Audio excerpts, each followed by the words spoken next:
Margaret, a noblewoman burdened by her family's tragic history, stood bravely before the man known for his cruelty, even called a parasite. He mocked her coldly, questioning her motives and insinuating her desire to become the future Duchess. He ruthlessly exposed her painful reality: a father lost to vice, siblings wholly dependent on her, and a mother incapacitated by depression. He questioned why he should care, but Margaret remained resolute, her purpose firm and urgent: to plead with the Duke not to harm his innocent younger siblings, Cedric and Cecilia. Just a month ago, Margaret's life had taken an unexpected turn. To support her declining noble family, she sought employment, applying to the Burton family for a governess position. But that very morning, another shocking event occurred. Memories of her past life flooded back. In that world, she had lived in a completely different modern society. There, dark hair and eyes were common, and she was a school teacher with over 30 children. Her life in that world had ended abruptly, struck down by a truck on her way to work. Now, those vivid memories resurfaced, intertwining with her present identity, shaping her resolve. Margaret, now known as Estella, arrived at the Grand Betar estate to begin her new life as a governess. Javier, the butler, formally welcomed her, praising her qualifications, even though the standards of this world were surprisingly lax. Unlike her previous life, no teaching credentials were required. Javier led her through the corridors, explaining her duties. She would be caring for 2 children, young Master Cedric and his sister, Cecilia. Margaret inwardly marveled at how precarious yet comforting the nobility of this world seemed. But opportunity still existed. Javier described Cecilia as a gentle but slow-speaking child, communicating only with simple words, likely needing play more than formal lessons. Cedric, in contrast, was energetic and bright, if a little mischievous, far less troublesome than the household's infamous young lord. While Javier expressed confidence in her ability to handle Cedric, Margaret braced herself. Her experience told her that teaching spirited young boys was never easy. Despite her inner hesitation, she resolved to fulfill her duties as a governess. More importantly, she carried a greater mission connected to her recovered memories and the mysterious fate of the Betar family. The butler warned Estella to avoid young Lord Diego, hinting that despite his gentlemanly facade, there were many complexities surrounding him. This warning sent a shiver down Estella's spine. Although it was the first time she'd heard the name Diego, it felt strangely familiar. When she learned that Diego, Cedric, and Cecilia were half-siblings, it was like a bolt of lightning. She suddenly remembered that these were the characters from the novel she had been reading before her death in her past life. The contractual marriage of the dangerous Duke. As the memories flooded back, she recalled the tragic story. The former Duke of Betar had treated his first wife, Dolores, with callous indifference, solely based on her appearance. Heartbroken and neglected, Dolores eventually succumbed to madness and died. In contrast, the Duke's second wife, Anna, was intelligent and quickly won his favor. She bore Cedric and Cecilia, becoming the Duchess, and fought fiercely for her children's future. The Duke even went so far as to plot to eliminate his eldest son, Diego, to make Cedric his heir. Realizing she was living within this novel, Estella was both shocked and wary. Details that were once mere entertainment were now her reality, perhaps even a warning. Armed with this knowledge, she began to wonder if this was a sign to tread carefully or to find a way to escape before history repeated itself. The butler introduced Estella to young Master Cedric, but the boy responded with rude disdain, mocking her appearance and questioning her ability to teach him anything useful, especially about dealing with demons. Estella felt a pang of unease. She remembered that in the novel, she, Estella Margaret Montiel, also met a tragic end, especially after becoming entangled with the infamous Diego. Despite the looming danger, she silently vowed to protect her students, no matter the cost. Just then, as she walked down the hallway, a kind woman, Aunt Gail, called out to her warmly. Aunt Gail offered Estella some fresh apricots, expressing her support and praising her energetic and capable demeanor. Estella, surprised and grateful, beamed.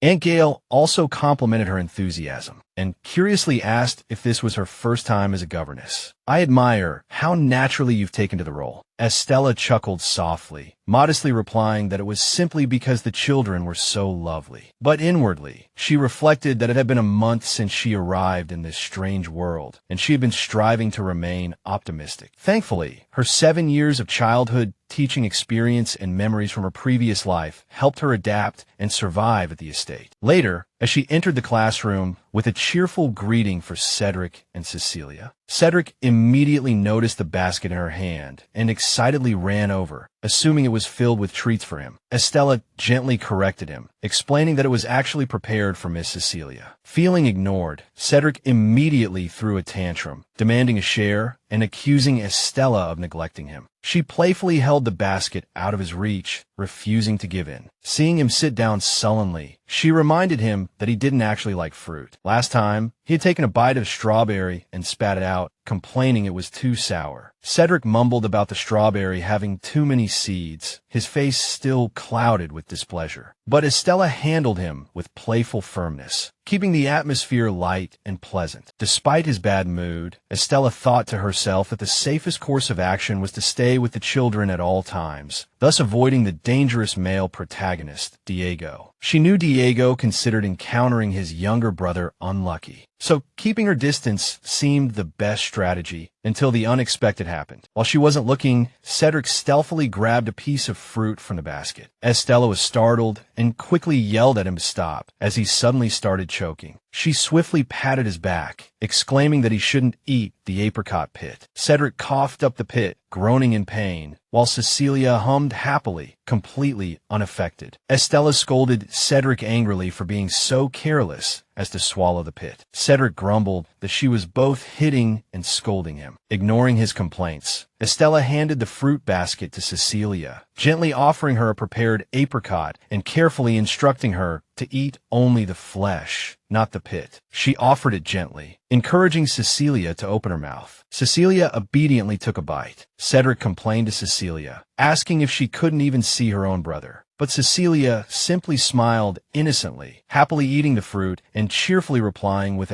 Cedric dramatically declared that the world must be ending. Meanwhile, Estella reflected that although the two children had initially shown different attitudes, they were both obedient and easy to get along with. She recalled her initial nervousness, but now felt they were just ordinary children, prone to crying, tantrums, and mistakes. She clapped her hands and cheerfully suggested they begin their lesson. Cedric, still sulking, told her to do whatever she wanted. Just then, Duchess Anna entered the classroom, calling her son's name. Finding them in the middle of the lesson, she seemed slightly surprised. Estella politely greeted her and explained they were just about to start. Anna then questioned why Cecilia was also there. Cecilia's expression darkened slightly. Estella calmly replied that Cecilia was just bored and hadn't been disruptive, so she had allowed her sit with them. Anna's face was displeased, and she gave only a cold reply. Anna walked over to Cecilia and curtly asked about her studies, whether she had learned addition yet. Estella tried to remain calm. She gently replied that Cecilia hadn't fully grasped it yet. Anna was clearly dissatisfied and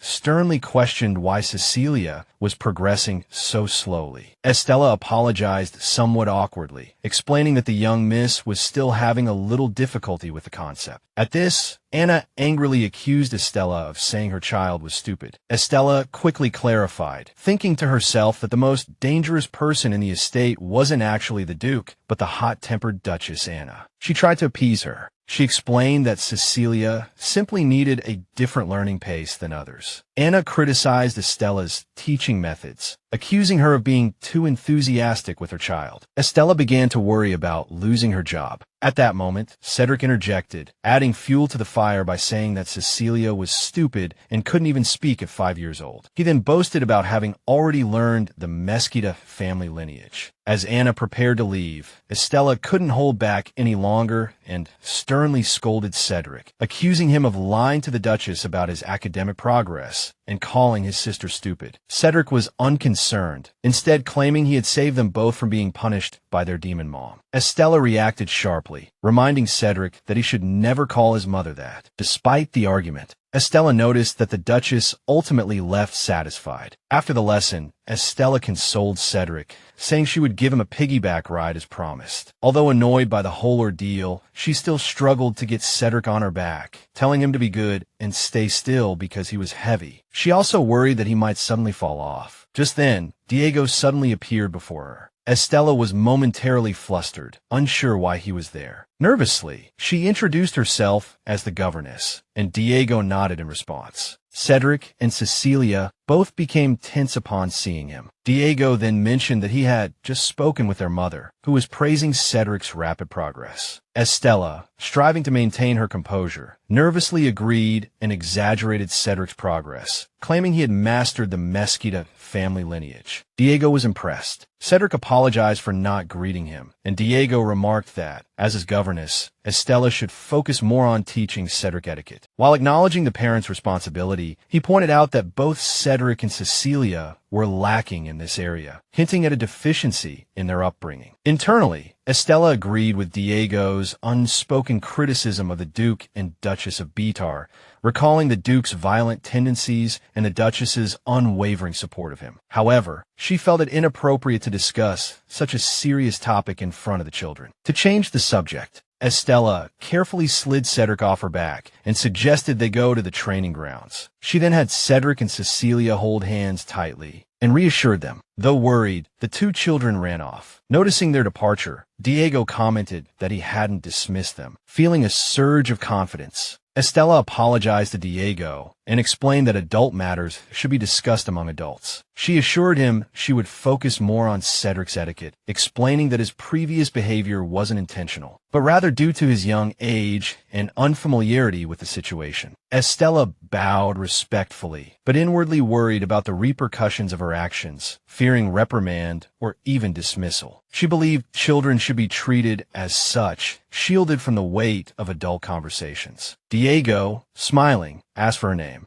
Nervously, she introduced herself as Estella Margaret Montiel, requesting he address her as Miss Margaret. Diego acknowledged her position as governess and commended her efforts with the children, particularly Cedric. He mentioned that the Duchess had been planning a gathering to celebrate Cedric's progress, but it had been postponed due to the Duke's busy schedule. Diego then suggested that if he helped her with her work, perhaps they could finish sooner, freeing up the evening. He invited Estella to a dinner where Cedric would demonstrate his knowledge of the Mesquita lineage. He added that hardworking governesses should also be in attendance. After Diego's departure, Estella was left in a state of shock and anxiety. She realized the consequences of her lie about Cedric's progress. They had only covered 120 pages today, yet Cedric was now expected to recite 500 pages at tomorrow's dinner. She feared the Duchess would dismiss her if Cedric performed poorly. Without hesitation, Estella felt trapped, knowing she would be destitute if she lost this position, further fueling her anxiety about the impending dinner. Estella rushed to find Cedric, frantically calling his name. Startled, Cedric asked why she was running. Visibly panicked, Estella told him there was no time to waste. They had to study through the night. Shocked, Cedric asked what had happened. Estella immediately quizzed him on the historical significance of page 328. Cedric hesitated, then began to answer. All day, Estella drilled Cedric on history until nightfall, leaving them both exhausted and drowsy. Estella, still resolute, tried to rouse him, saying it was time to prepare for dinner. Barely able to open his eyes, Cedric asked about the dinner. Estella instructed him to review his notes while changing. Cedric felt nauseous, complaining he was about to be sick. Reflecting on their current predicament, Estella admitted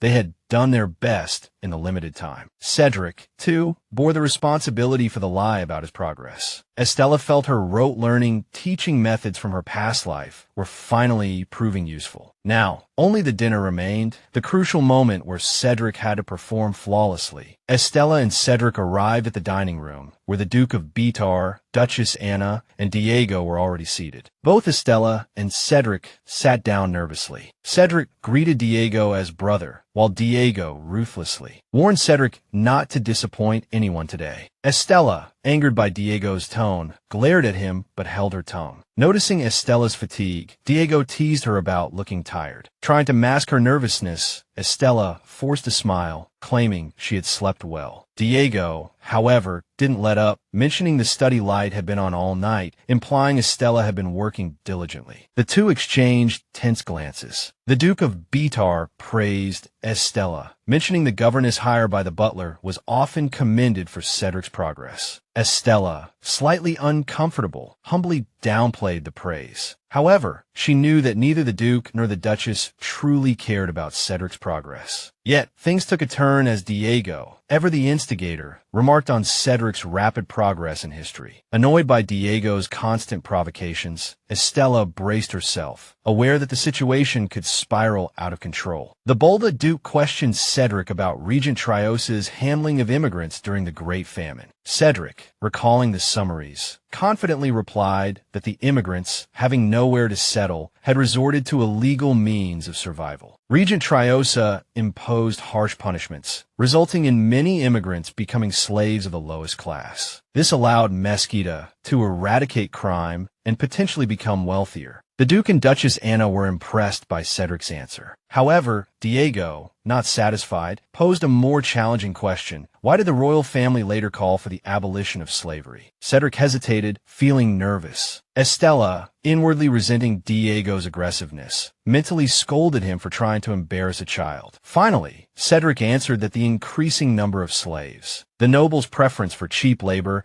and the increasingly difficult lives of commoners had fueled discontent, prompting the royal family to act. Diego then asked which king advocated for the abolition of slavery. Cedric confidently replied, King Blunt. Stunned by Cedric's knowledge, Diego was momentarily speechless. Watching Cedric's performance, Estella was overjoyed, secretly proud of his remarkable knowledge. She marveled at his comprehension, thinking, perfect, just who taught you all this? She recalled a book that taught royal lineage through songs, and was amazed by Cedric's grasp of the subject. Impressed by Cedric's performance, Anna applauded and praised his efforts, expressing her hope that he would soon assist Diego in his work. Diego also acknowledged Cedric's efforts, remarking that he must have been studying constantly. Cedric gratefully thanked Diego and expressed his admiration, saying his dream was to be as talented as his brother. This startled both Anna and Diego. Anna trembled at Cedric's words. The Duke,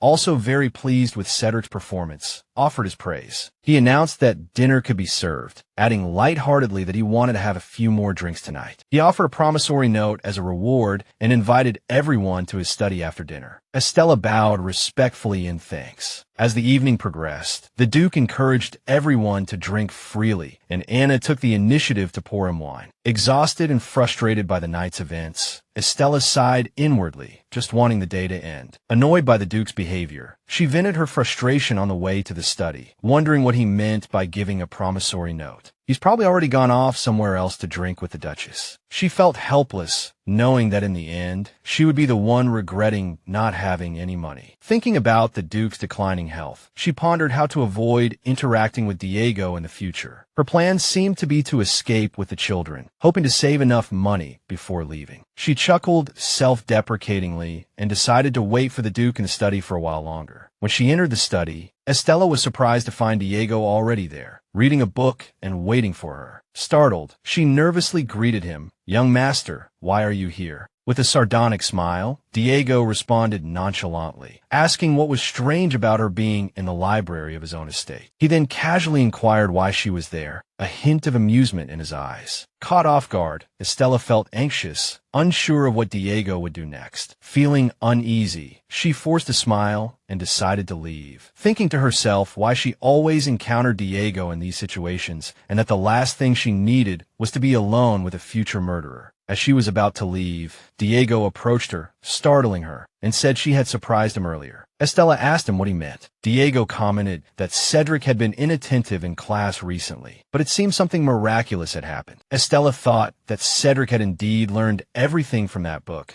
but felt increasingly uncomfortable with Diego's proximity. She tried to keep her distance, saying they could talk perfectly well further apart. Diego chuckled, saying that while that was true, He couldn't see her eyes because her glasses were so thick. Estella grew more wary as Diego moved closer. Annoyed by Diego's teasing about her glasses, Estella tried to defend them, arguing that they were an essential tool for her work as a governess and even considered them fashionable. She quickly changed the subject, pointing out that it was a good thing Cedric was willing to learn. After all, they were family. Diego responded sarcastically, saying he was afraid she was the only one who considered them a real family, and he found that amusing. Estella felt uneasy, pondering why Diego would do such terrible things. Hating abusive parents was one thing, but why murder innocent children? He provoked Estella with a single sentence, saying she didn't seem to belong in this family. He also commented on her righteousness. Estella struggled to maintain her composure, replying that she was simply fulfilling her duties as a governess. Just then, a strange whisper from behind caught her off guard. The voice, laced with a sinister undertone, urged someone to cripple him before he grew stronger. While acknowledging him as the eldest son, Estella was shocked to realize the voices were emanating from the Duke and Duchess's study. Just on the other side of the wall, the whispers continued, suggesting that eliminating Cedric wouldn't be easy. Fear gripped Estella as she struggled to process what she'd just heard. Suddenly, Diego flinched, asking what was wrong, saying he thought he heard something. Startled, Estella broke out in a cold sweat, quickly covering up by saying it was probably just rats in the walls. Diego was unconvinced, questioning her explanation, pointing out that it sounded like someone talking. Desperate to prevent him from hearing more, Estella insisted again that it was just rats, thinking to herself that no matter how bad the situation became, she couldn't let him know the truth. In her panic, she reached for Diego's face, attempting to cover his ears and stop him from listening further. But before she could do anything more, Duke Bolda's enraged voice erupted from the next room, roaring at Anna, exposing everything. He confessed to hiring an assassin, claiming it was all for Anna and Cedric. He declared that Diego would soon be dead or crippled, boasting that the assassin was the best in the South. This shocking confession left no room for doubt. Understanding the truth, Diego calmly replied that he now understood why Estella had used the rat excuse. He didn't say another word, only telling her to forget what she'd heard before turning and leaving. After Diego left, Estella replayed his reaction in her mind, realizing that although he had seemingly left nonchalantly, she now understood everything. She understood that in such a cruel family, he had no choice but to kill his father and destroy this family. Then, Diego coldly warned her that if she tried to use this information for her own gain, she wouldn't leave the capital alive. Estella calmly assured him she had no such intention, then softly asked if he was all right. Diego brushed it off, advising her to find another job, and warning her that staying any longer would only drive her mad. His final words made Estella realize it was the last bit of kindness he could offer. The next day, young Cedric approached Estella, noticing something was off, and asked if she had drunk too much last night. A little bewildered and annoyed, Estella denied it, saying she didn't even know what alcohol tasted like, but Cedric insisted she smelled of it. Estella protested, realizing that despite her efforts, a faint scent lingered. Cedric teased her about drinking, and Estella could only awkwardly explain that she was dealing with some adult matters. But inwardly, she recalled the horrific events of the previous night, and with the Duke's death looming, she realized she had been too careless, letting her guard down during this brief period of calm. Now alert, she knew she needed a better plan. In his room, Diego, shirtless, heard a knock and assumed it was the butler, casually telling them to enter. Unexpectedly, it was Estella. Nervous but resolute, she was finally ready to talk to him, ending days of avoidance. She was about to speak when she saw his bare chest, freezing in place, overwhelmed with embarrassment. She quickly covered her eyes, stammering an apology. Diego calmly dressed, telling her to get straight to the point. She shyly admitted she needed his help. Diego, curious, pressed her for details, but Estella, feeling awkward, avoided the subject, instead commenting on the weather and the beautiful blooming flowers. Diego grew suspicious, thinking she might be like other women, misunderstanding something trivial and using it as an excuse to get close to him, or perhaps believing she had leverage after overhearing that dangerous conversation. However, Estella surprised him by suggesting he take his younger siblings out for a walk to enjoy the beautiful day. Diego was taken aback, finding the suggestion odd, and asked what she meant by saying she had made a mistake earlier. A little embarrassed himself, he coughed and asked why he should participate in this outing, still unsure of her true intentions. One day, Estella decided to speak frankly with Diego about what she had heard. She confessed that after he left the study early, she had stayed behind and inadvertently overheard a conversation through the wall that revealed a terrible secret. Diego immediately became alert, warning her not to use those words to threaten him, suspecting she wanted to blackmail him. But Estella calmly assured him she had no such intentions, instead proposing a mutually beneficial exchange. She revealed that Duke Bolda had planted a spy in Marquis Botley's household. This news shocked Diego. The Marquis, an ally of his mother, had been supporting him in the family inheritance dispute. Diego realized the situation was far more complicated than he'd imagined. The mutual trust between him and the Marquis made investigating this matter extremely difficult without arousing suspicion. Despite his doubts, curiosity prompted him to ask Estella what she wanted in return. Her request was surprisingly simple. She only wanted him to spend the day with his younger siblings. Diego found this request far too trivial compared to the valuable intelligence she had provided. Although somewhat impatient, he agreed. Later, while they were out, Cedric and Cecilia were visibly uncomfortable and used to such close proximity to Diego. Meanwhile, Diego, clearly uncomfortable, questioned Estella about the true purpose of this outing. With a slightly flustered smile, Estella, sipping her tea, insisted it was merely an outdoor lesson, intended to allow the children to connect with nature and learn from it. She even produced a botanical encyclopedia to support her claim. Though skeptical, Diego temporarily acquiesced to her arrangements. Estella gathered Cedric and Cecilia and began an outdoor lesson on different plant species. She cleverly disguised the lesson as a fun game, explaining that identifying flowers from the pictures in the book would not only increase their knowledge,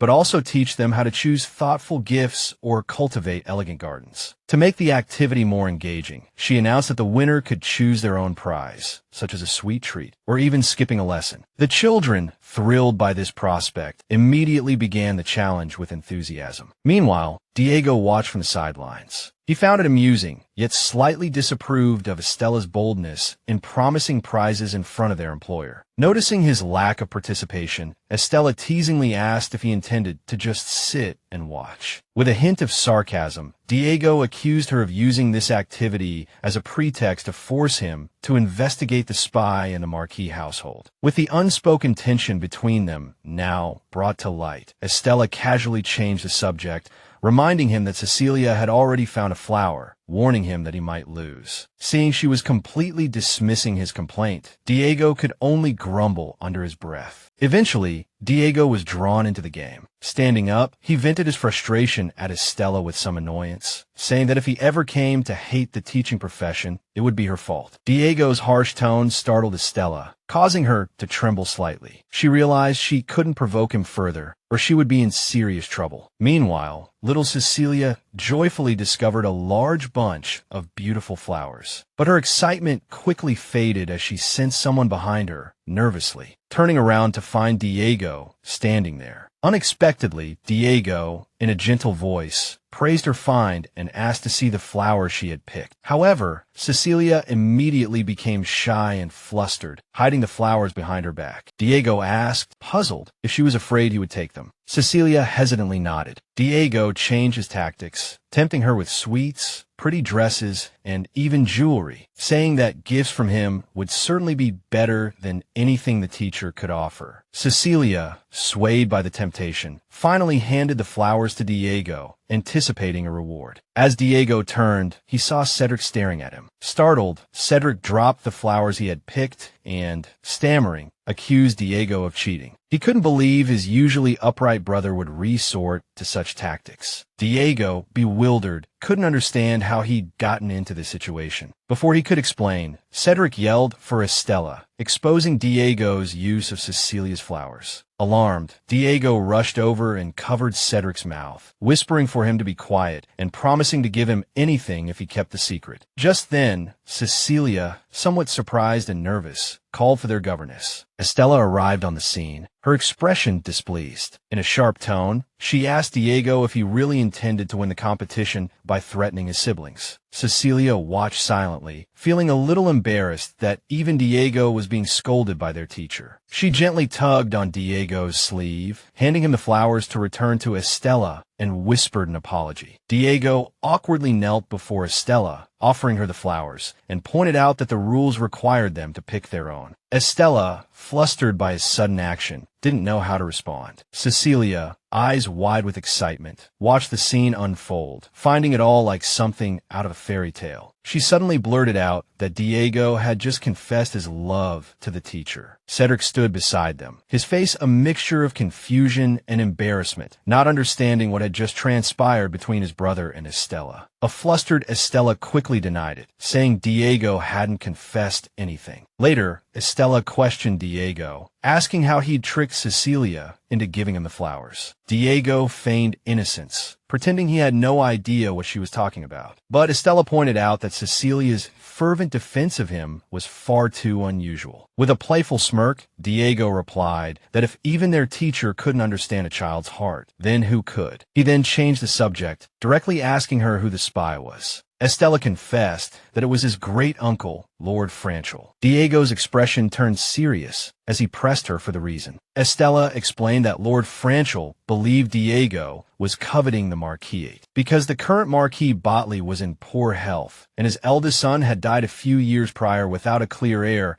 Franchel likely believed Diego had a better chance than the Marquis's younger son. Diego pondered this, muttering that it was no wonder his great-uncle had always disliked him and his mother. Estella inquired about his mother. Diego explained that although his grandfather favored his great-uncle, the person he cherished most was Diego's mother. This piqued Estella's interest, especially since in the original novel, Diego's mother was only mentioned as plain-looking, as if that were the entirety of her being. Diego spoke softly, saying his mother was actually an incredibly intelligent woman. Estella was momentarily stunned by the tenderness that flickered across his face, realizing that Diego was capable of such warmth. Noticing her gaze, Diego asked why she was staring at him. Estella, slightly embarrassed, quickly denied it, nervously fiddling with a flower. When Diego pointed out her awkwardness, Estella insisted she was merely trying to preserve the already picked flower. To change the subject, she explained that where she grew up, people used the language of flowers to imbue them with symbolic meaning, interpreting them based on their characteristics. Diego, curious, asked what the flower in her hand represented. Estella replied that its meaning was peace at home. Diego, slightly surprised, half-jokingly, said he should throw it away. Estella hesitated, unsure how to respond. Noticing her hesitation, Diego teased her, asking if she was the type of person who thought flowers shouldn't be discarded carelessly. But Estella's attention was drawn to a scar on Diego's wrist. She asked him about it. Diego, his tone calm and serious, replied that after what she'd overheard in the study, she shouldn't be surprised. There had been an assassin last night. Estella asked worriedly how many there were and how badly he was hurt. Diego reassured her that he had known about the attack beforehand and wasn't seriously injured. The wound on his wrist was nothing. He was, however, puzzled by the concern on Estella's face. Estella reflected inwardly. In the novel, Diego was a flat antagonist, but in reality, he was far more complex than she'd imagined. A man with layers upon layers to his character, not easily defined. She saw before her a man hardened by experience. Just then, a tired Cecilia walked over, resting her head on Estella's shoulder, saying she was sleepy. Noticing Cedric also looked tired, Estella told him to rest as well, to which he drowsily agreed. Gently, Estella had both children lie down on her lap, covering them with a blanket. There, she murmured, lie here. Cedric and Cecilia quickly fell asleep in her arms, completely relaxed, even in the daytime. Diego watched them quietly, remarking on how soundly they slept. Estella replied softly that children tired easily. Even the Duke had been the same when he was young. Diego softly agreed. Cecilia, still fast asleep, drooled slightly and snored softly, adding to the peaceful scene. Diego gently stroked Cecilia's hair, while Estella smiled, watching the heartwarming scene. Inwardly, she reflected that the day had been more peaceful than she'd anticipated, a gentle hope blossoming in her heart. She murmured to herself, wondering if there would ever be another day like this. But Diego, ever composed, firmly replied, "No, Miss Margaret, don't do this again. Today is the last day. This ends here." He stood up and turned to leave. As he walked away, deeper thoughts surfaced in Diego's mind. He began to consider Estella's actions and motivations. He realized Estella was a threat, not like the others, but because she cared unconditionally, valued unity, and genuinely believed the children deserved love. Diego concluded that such a woman would be an obstacle to his greater ambitions. If she dared to interfere with his grand plan, especially if she tried to prevent the children from being sent away, then he would have to act. Diego stopped, lost in thought. He recalled the butler mentioning that the governess, Estella, came from the north. The thought flitted through his mind. If only he could find a way to send her back to her family on the day of their secret operation. But he quickly dismissed the idea as absurd. He wondered why he would go to such lengths for someone of no power or influence. Such concerns were pointless, unnecessary, and shouldn't occupy his thoughts. Meanwhile, Cedric entered the classroom, a book clutched excitedly in his hands. He felt light and cheerful, sensing something special about this day. With his parents away, he felt a rare sense of freedom. He noticed small but significant changes around him. He had grown a little taller, and his sister Cecilia had become more cheerful and talkative. But what pleased him most was the growing bond with his brother. At first, he had felt shy and reserved around Diego during their outdoor lessons. But after spending time with Diego at their teacher's behest, even sharing naps, Cedric felt the distance between them shrinking. They were finally starting to act like true brothers. Entering the classroom, Cedric was surprised to find his mother, Anna, already there. Confused, he blurted out a question, asking why she hadn't gone to the banquet as planned. Anna, her voice serious, called him over, explaining she had left because of an important matter to discuss. Still worried, Cedric asked about Estella and Cecilia. Anna calmly replied that she had asked them to postpone their lessons, so they were probably still in their rooms. She then turned the conversation to Cedric's recent performance at the dinner, praising him for handling it so well. She confessed to having been worried, but everything went smoothly. Even the Duke was pleased. Cedric nervously said she was exaggerating, but Anna brushed it off, saying it was only natural for the heir to step up. She mentioned a minor issue that would soon be resolved, but her tone sharpened as she warned Cedric there was one thing he must never do, not even in jest. He must never praise Diego in front of his father. His father hated Diego, and that was something to be avoided at all costs. Cedric silently clenched his fists, thinking how little he cared for the title or inheritance. Anna, sensing his hesitation, sharply pointed it out. Cedric, his voice rising with emotion, blurted out that he couldn't bear the responsibility. He insisted that everyone, including his mother, knew Diego was more capable than him. As the eldest son, Diego was more deserving, and he shouldn't covet the title. Anna glared at him, making Cedric nervous and afraid. He wished Estella were there, to guide him with her gentle wisdom. Anna coldly explained that Cedric was too young to understand the gravity of the situation. She warned him that giving up the title wouldn't make Diego treat him as family. If something were to happen to her and the Duke, there would be no one left to protect him. Then, Diego would show no mercy. But Cedric suddenly spoke up in his brother's defense, certain that Diego would never hurt him. Anna shouted angrily that it would definitely happen, demanding he stop saying such foolish things. Cedric retorted confidently, saying he could laugh and talk with his brother without any barriers, insisting there was no hatred between them. Anna brought up their recent outings, questioning whether Cedric had truly spent time with Diego. Cedric explained that Diego didn't actually dislike them as much as they thought, expressing hope that they could all get along. Anna, shocked and wary, repeated his words, realizing the governess might be encouraging them to interact with Diego. The scene shifted to the kitchen, where a woman was cooking. Estella entered, politely greeting her. The woman expressed surprise at her late arrival, commenting that her timing was good. Estella explained that the madam had wanted to speak with the young master, so the lessons had been postponed. Assuming Estella had overslept, the woman offered her some food, which Estella gratefully accepted. As she ate, Estella casually started a conversation. She asked how long the woman had worked at the estate. The woman replied that it had been about 15 years. Estella cautiously inquired about the madam, curious about what kind of person she was. The woman immediately warned her that the madam's affairs were taboo and told her not to pry. However, she couldn't resist revealing that the madam was a good, noble person. Although a bit picky, she had a deep appreciation for art, decorating the estate like a beautiful art gallery. The woman recalled being awestruck, even though she knew nothing about art. She then added, almost to herself, that she never thought someone like Estella would return to the estate for no reason. Estella curiously asked if the madam had died of the plague. The woman explained that while the doctor had said so, the madam was the only case in the capital that year. The strange thing is, the new madam moved in right after the old madam's funeral. The woman realized she'd said too much and quickly warned Estella not to repeat any of it. Estella playfully responded, pretending to have already forgotten the conversation. The woman, amused by her quick wit, complimented her intelligence. Then, the woman mentioned that the estate was practically deserted due to the grand festival. Most people were out, and even the masters of the house planned to visit the temple that evening. Estella was somewhat surprised. She found it strange that the festival had become so quiet. She recalled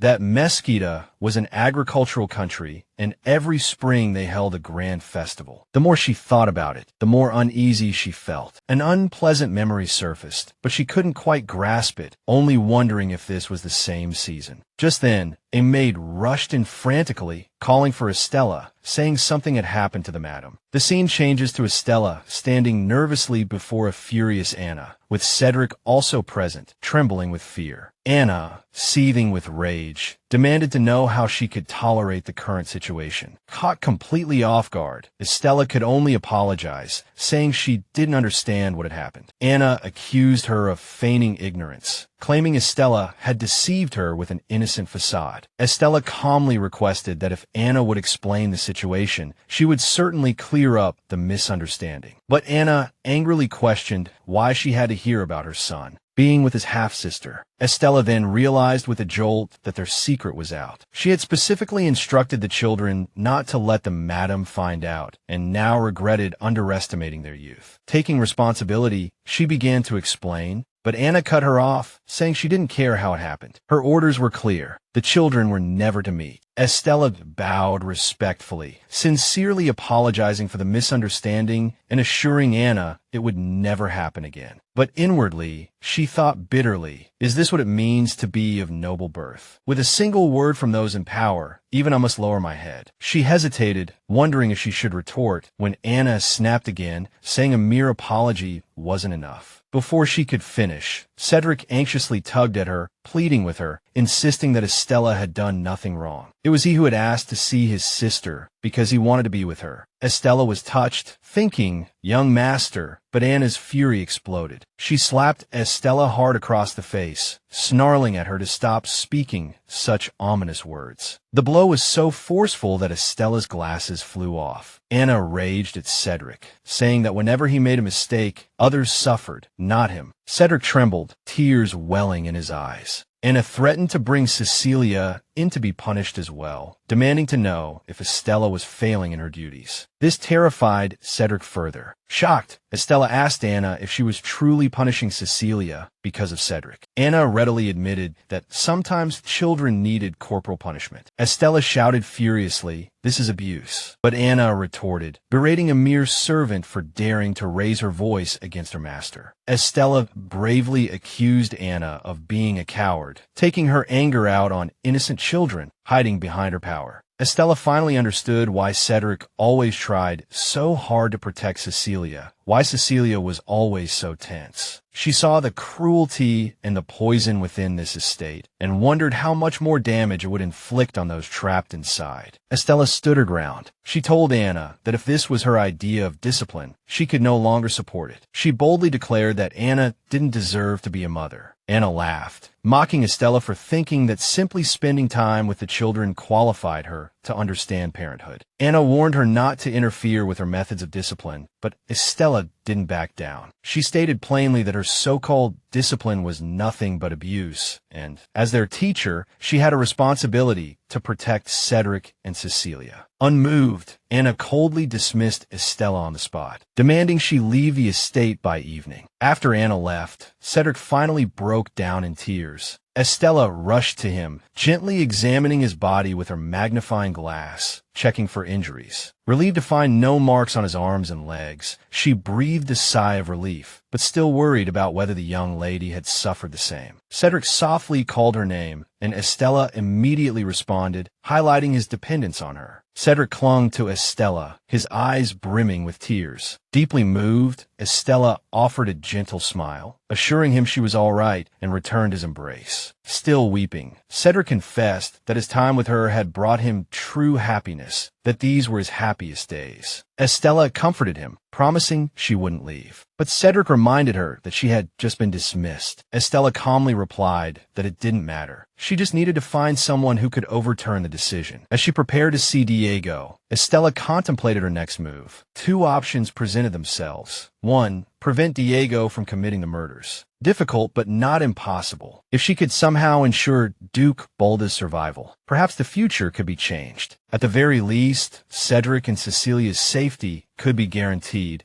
but she also understood the inherent danger. Earlier, Estella had urged Cedric to tell the Duke the truth, to tell him that Duchess Anna was abusing him and his sister. She believed the Duke needed to know to prevent the tragedy. But Cedric, tears streaming down his face, whispered that it was useless, as his father already knew. Estella was stunned into silence by this heartbreaking confession. She tried to defend the Duke, saying he clearly cared for Cedric during their last dinner. But Cedric, with a bitter expression, revealed the cruel truth. His father was only using him to show off in front of his older brother, and privately, he didn't care at all. Cedric added that his father only wanted him as the heir because he was his mother's son, not out of love or concern. Estella fell into deep thought, shaken by this revelation. She realized that the Duke's supposed paternal love was nothing more than a tool to torment Diego. Now, she began to doubt whether any happiness could be found for the children in such a toxic and manipulative environment. Even if they escaped Diego's wrath, her thoughts drifted towards a darker, yet potentially safer option, letting Duchess Bolda die. She understood that if Diego succeeded in killing the Duke, he would never spare the Duchess. That tragedy would throw the entire estate into chaos, creating the perfect opportunity for her to escape with the children, even if it meant losing their luxurious life. Estella believed that if it meant ensuring the children's safety and a brighter future, it would all be worth it. Just then, Diego appeared, and Estella reflected. A man who had never known true affection, forced to grow up alone, could he truly handle what was to come? She bowed respectfully, addressing him as Your Highness, attempting to subtly hint at something. Estella told Diego he needed a black tie. Diego, slightly puzzled, coldly replied that he would decide what to wear himself. He then turned and left, clearly uninterested in her suggestion. Despite being ignored, Estella remained calm. She reassured herself that even if he didn't take her advice now, she had at least planted a seed, just in case. She believed the only way to prove her worth to Diego was to use the Duke's impending death as leverage. She was confident that Diego would eventually accept her proposal, just as he had accepted the original female protagonist Adriana's contract marriage. Although Estella felt a pang of guilt for getting ahead of Adriana, she knew she had no other choice. She was determined to save Cedric and Cecilia, no matter the cost. More importantly, she silently vowed never to stand idly by and watch a lonely, wounded man like Diego destroy himself. She would do everything in her power to change his fate. As Diego walked down the hallway, Estella's words about the black tie echoed in his mind. He found it strange, as if she had foreseen the significant events of the day. Just then, a man in a robe appeared before him, and Diego inquired about the crowd. The man informed him that everyone had been moved to the inner waiting room. Diego then asked if the guards had also left their posts. The man hesitantly explained that due to a shift change, there would be no guards present for approximately 30 minutes. Diego said with satisfaction that he would reward him later. The man confidently assured him that nothing would go wrong and respectfully addressed him as Your Excellency before leaving. Hearing this title, Diego thought to himself that the man was already coveting his father's position. His thoughts turned to his father, the man who should have been the most important person in his life, but who had now become a complete stranger. This pain wasn't unique to him. He recalled the genuine affection he shared with his mother, a place where true love existed. This led him to ponder what truly distinguished noble families like theirs from ordinary wealthy families. If life had offered different choices, perhaps he wouldn't have reached this point, making such a dark decision. Diego entered the room and saw Duchess Bolda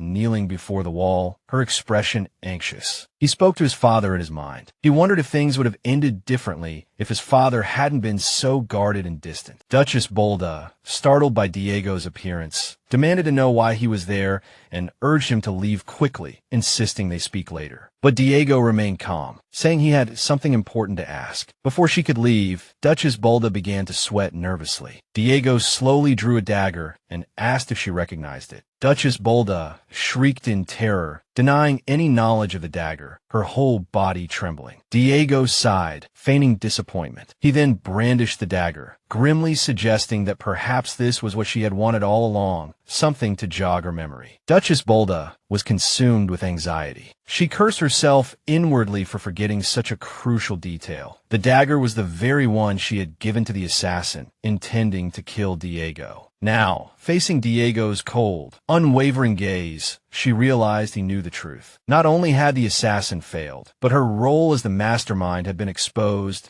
shattering her faith in the reputation of the strongest swordsman in the South. Diego slowly approached her, demanding to know why she had been avoiding him. Duchess Bolda trembled, trying to push him away, accusing him of being unfilial and asking if he would truly raise a blade against his own father. Diego calmly countered, asking if she had ever truly acted as his father. Duchess Bolda screamed in despair, demanding how he dared threaten his father. Diego knelt beside him. Duchess Bolda shuddered violently, tears streaming down her face. She cried, saying he had always feared this day would come. He said he had always known Diego would grow into a demon, which was why he had disciplined him with violence, believing he had no other choice. Diego ignored his pathetic excuses. Diego coldly asked if those were his last words. Duchess Bolda paled, consumed by rage. She cursed him one last time. Without hesitation, Diego plunged the dagger into Duchess Bolda, ending her life. Afterward, filled with bitterness, Diego reflected that being born to such a person was a curse in itself. It was a burden he would carry for the rest of his life. Estella softly called out to Cecilia. She wondered if the little girl truly understood that her father, the Duke, was gone. Perhaps Cecilia understood the truth, but chose to feign ignorance, simply to protect herself. Nevertheless, Estella knew that this funeral was Cecilia's last chance to say goodbye to her father. Cedric stood beside her and told Estella it was all right. They should attend the funeral together and leave Cecilia at home. She was too young to bear such sorrow. Watching him leave solemnly, Estella thought to herself that Cedric, still so young himself, had been forced to mature too soon. She gently patted Cecilia, assuring her they would return soon. Then she followed Cedric. Cedric asked about his sister, and Estella reassured him that Cecilia would rest well. Cedric, clearly worried, expressed his heavy heart. Estella smiled gently and patted him, saying it was sad that he had to grow up so fast. Cedric, slightly embarrassed, insisted it was simply because he was older. Estella simply smiled in response. Suddenly, Estella noticed Duchess Anna approaching. Anna looked utterly haggard, her tone sharp and irritable, reminding Estella that she had been ordered to leave the estate, her subsequent words trailing off vaguely. But observing the Duchess's fragile state, Estella thought it was no wonder, given that Anna had to face her husband's funeral so suddenly. Afterward, several carriages lined up, heading towards the funeral venue. Sitting in the carriage, Estella felt relieved to be able to attend the funeral. For her, it was more than just mourning. It was finally a chance to see Diego. She had a goal in mind, to strike a deal with him to ensure the children's safety and future. The funeral began under a gloomy rain. Diego delivered a calm and dignified eulogy for his father. He called Duke Bolda a dependable man who never shirked his responsibilities, a loyal subject of the Mesquita royalty, and a steadfast leader of their family. He declared that his father's passing would leave them in long-lasting pain. The nearby tombstone read, "In memory of our father, whom we shall see no more." However, upon seeing this inscription, Duchess Anna was enraged, inwardly cursing Diego as a hateful bastard for writing such hypocritical words. Her suspicions intensified, questioning how a tombstone could be erected just a day after Bolda's death. Overwhelmed by grief and rage, she couldn't believe her husband had died so suddenly. Her emotions erupted, screaming and questioning why it was her husband who died, not Diego, completely losing control. Anna furiously approached Diego, grabbing his collar and accusing him of murder. Sobbing, she cried that Diego had killed his own father for power, and that the funeral couldn't have been arranged so quickly if it hadn't been premeditated. Diego remained calm, gently removing her hand, reminding her that he too was Beetle's son and was also mourning his father. He asked Anna how she could say such cruel things to him. But Anna, consumed by heartbreak and rage, lost control and began hitting Diego with her fists. Nearby maids cried out in alarm. 2 guards arrived and gently pulled the Duchess away. She collapsed completely, broken both physically and emotionally. Among the mourners, whispers erupted. Some murmured that while the Duchess was known for her fiery temper, publicly accusing the future head of the family, Diego, of murder was too much. They spoke of Beetle and his wife's favoritism towards their second son and questioned whether the line of succession could still be changed, especially with the Marchioness supporting Diego. They criticized the late Duke Beetle for his greed, saying it was unreasonable to make a child of humble birth the family heir. Estella stood silently beside the heartbroken Cedric, disheartened by these callous words. She knew that everyone present was aware that Cedric, the subject of their gossip, was standing right there, yet no one offered him a single kind word. As the atmosphere grew heavy, Diego spoke firmly, reminding everyone that they were gathered to mourn his father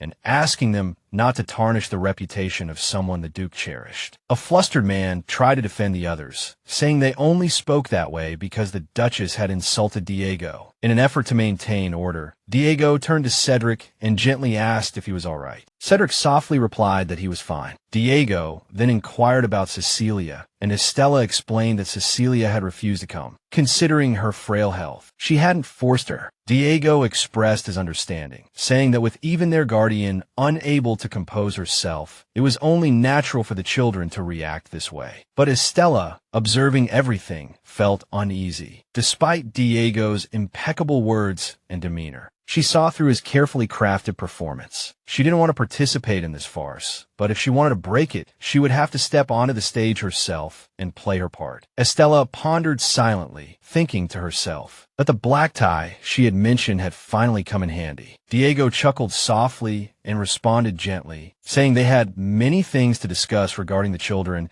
and suggesting they meet privately to talk in detail. Estella breathed a small sigh of relief, thinking she had finally caught his attention. She hoped to use this momentum to negotiate successfully, perhaps even protect Cedric and Cecilia. But just as she felt a glimmer of progress, her gaze fell upon a mysterious young woman not far away. Estella narrowed her eyes, a wave of suspicion washing over her. The young woman, with long silver-white hair and deep blue eyes, hadn't taken her eyes off Diego the entire time. Estella recognized her, Adriana, the female protagonist of the novel. She suddenly realized that in the original story, Adriana had hidden in the prayer room to avoid bothersome maids and had inadvertently witnessed Diego murdering Duke Beetle. If she had truly seen that horrific scene, it would make sense that she was now quietly observing Diego, trying to figure out his next move. Though shaken, Estella remained alert, thinking to herself, what will you do next? Young man. The scene shifted to Diego talking privately with the butler, who had been investigating Estella, currently living under the identity of Miss Margaret. The butler reported that she was a 22-year-old woman with a clean reputation, calm and composed, and well respected by the children and servants in the household. Her presence in the manor had left a good impression on everyone. Out of curiosity, Diego asked why someone like her would come to work here. The butler explained that her father was a gambler, and although their family was never wealthy, their financial situation had recently worsened, forcing Miss Margaret to seek employment. Interestingly, she had been dismissed by the Duchess, but due to the recent string of misfortunes in the household, particularly the Duke's death and the chaos in the manor, she had yet to leave. The butler also revealed that she had been engaged to Baron Erica's second son, a man considered by many to be a decent and suitable young man. He considered this important information for Diego, even subtly implying that Diego might have personal feelings for Miss Margaret. However, Diego denied this notion, instead finding it unusual that Margaret had taken the initiative to break off her engagement when her family was facing financial hardship. The butler clarified that it was entirely Estella's decision. Miss Estella wanted to work hard and build a career for herself rather than rely on marriage. Her fiancé was still willing to marry her, but she insisted on ending the relationship, wanting to be independent. Diego asked the butler if there was anything else he needed to know about Estella, who was now living as Miss Estella. The butler playfully questioned Diego, implying he must be interested in her, especially since she was beautiful. Diego, clearly annoyed, denied any romantic interest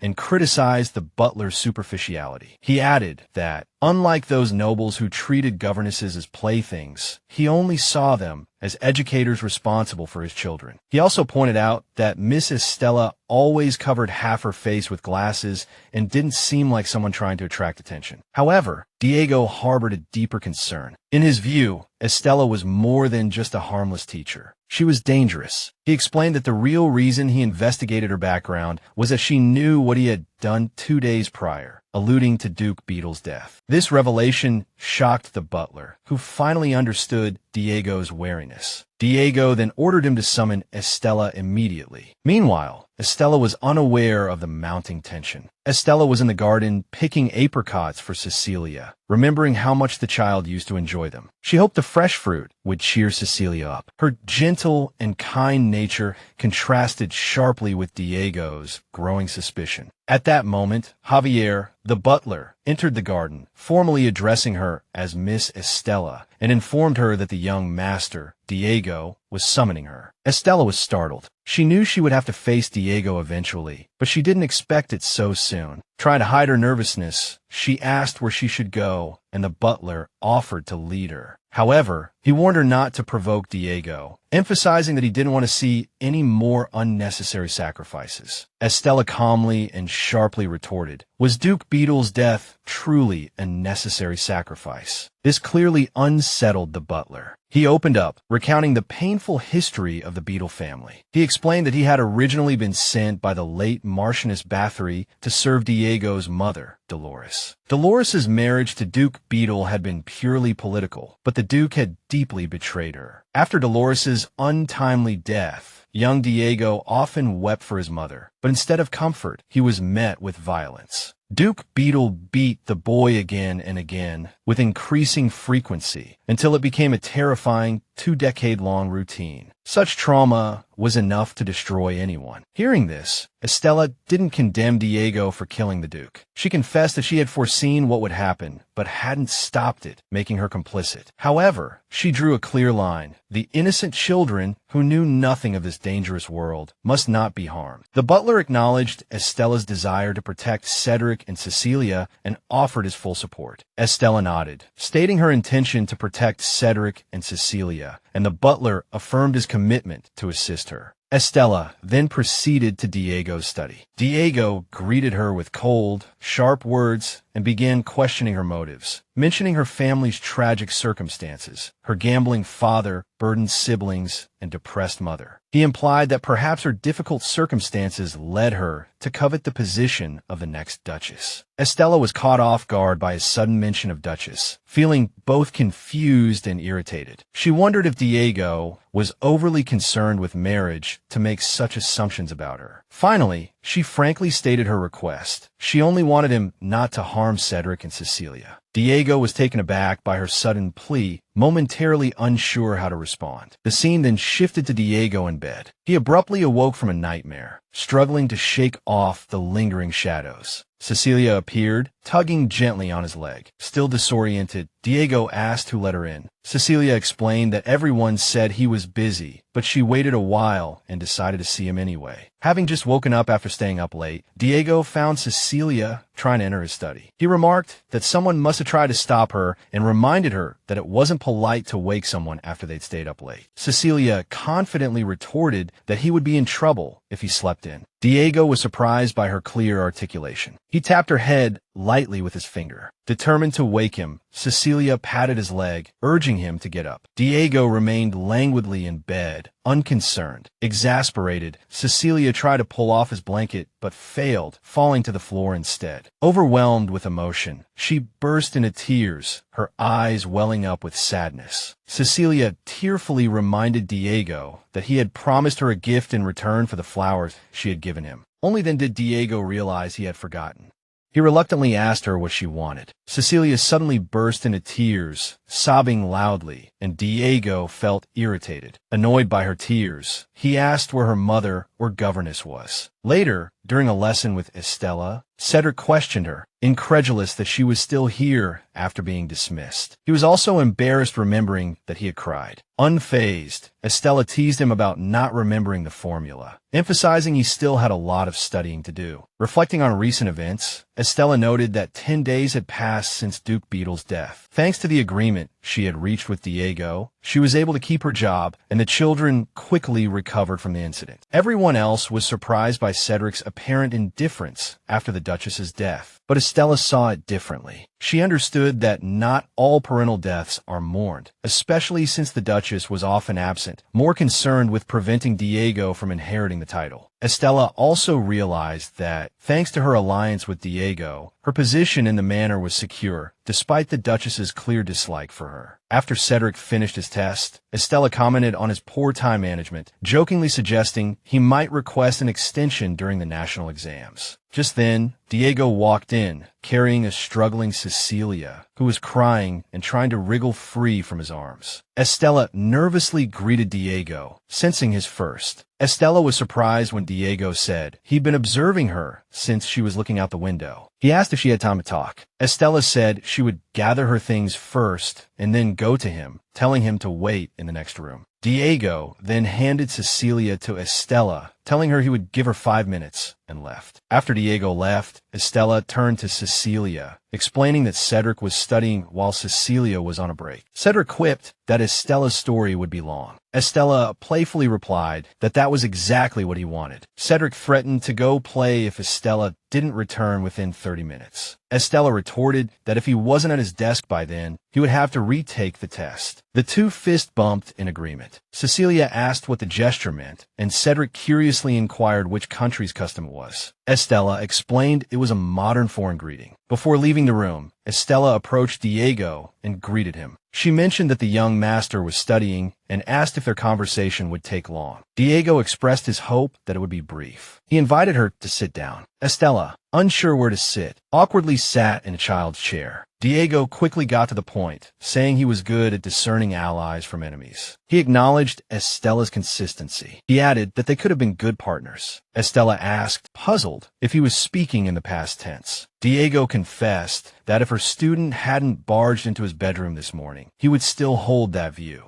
Estella was confused, not understanding what had happened, as she knew the young miss was afraid of the young master. Diego reminded Estella that since they had an agreement, they should discuss its duration. He stated that if she had a conscience, she wouldn't ask him to look after the children for the rest of their lives. Sensing his anger, Estella attempted to negotiate, suggesting her responsibility last only until Cecilia's adulthood. Diego responded that a governess's job didn't warrant such a lengthy commitment. Estella clarified that she was referring to the time Cecilia had already spent at the manor and promised to leave sooner than that. She assured him she would keep the secret of their agreement for life. Diego laid out his terms, stating the children would be moved to the annex. He mentioned he hadn't intended to cause trouble in such an inconspicuous place, but now, having been woken up by her, he was unsettled. He promised to arrange servants and ensure her well-being. Estella felt this was unfair. Diego frowned and asked her to repeat herself. Estella then explained why she had approached him. She believed he would be more like a parent to them than the Duchess Beetle had been. She admitted that while Diego might be dissatisfied with the current situation, she had no other choice at the time. She pointed out that if he had gone to the Duchess Beetle, he wouldn't have to beg for his life now, as he was currently doing. Diego questioned why Estella was worried about the children being sent to the annex, the very condition under which she had asked for them to live. Estella countered, worried that if they were sent to the annex, they would be treated unfairly when they grew up and that adults would speak ill of them. She argued that the children would suffer due to their lack of power and be looked down upon by the servants. She also mentioned the dangers of being isolated in a place where no one knew them. Diego, somewhat dismissively, asked Estella if she truly believed the children would be better off in his care, pointing out that others viewed him as a potential abuser. Estella pondered the stereotype of victims often becoming abusers, noting it wasn't just a concept from her previous life, but a reality she'd encountered in this one. Estella told Diego that the Duchess had been mistreating both Cecilia and Cedric, and that this mistreatment had continued with the tacit approval of the Duchess of Bordeaux. Cecilia suffered the most, but Cedric had also been a target of the Duchess's wrath. Estella implied this mistreatment could be Diego's means of ousting the Duchess. Diego momentarily questioned Cedric's involvement, saying that even without him, the children at least had Cedric. Estella explained that the Duchess only valued Cedric because he was her child, and that she could testify to the abuse. She suggested Diego seek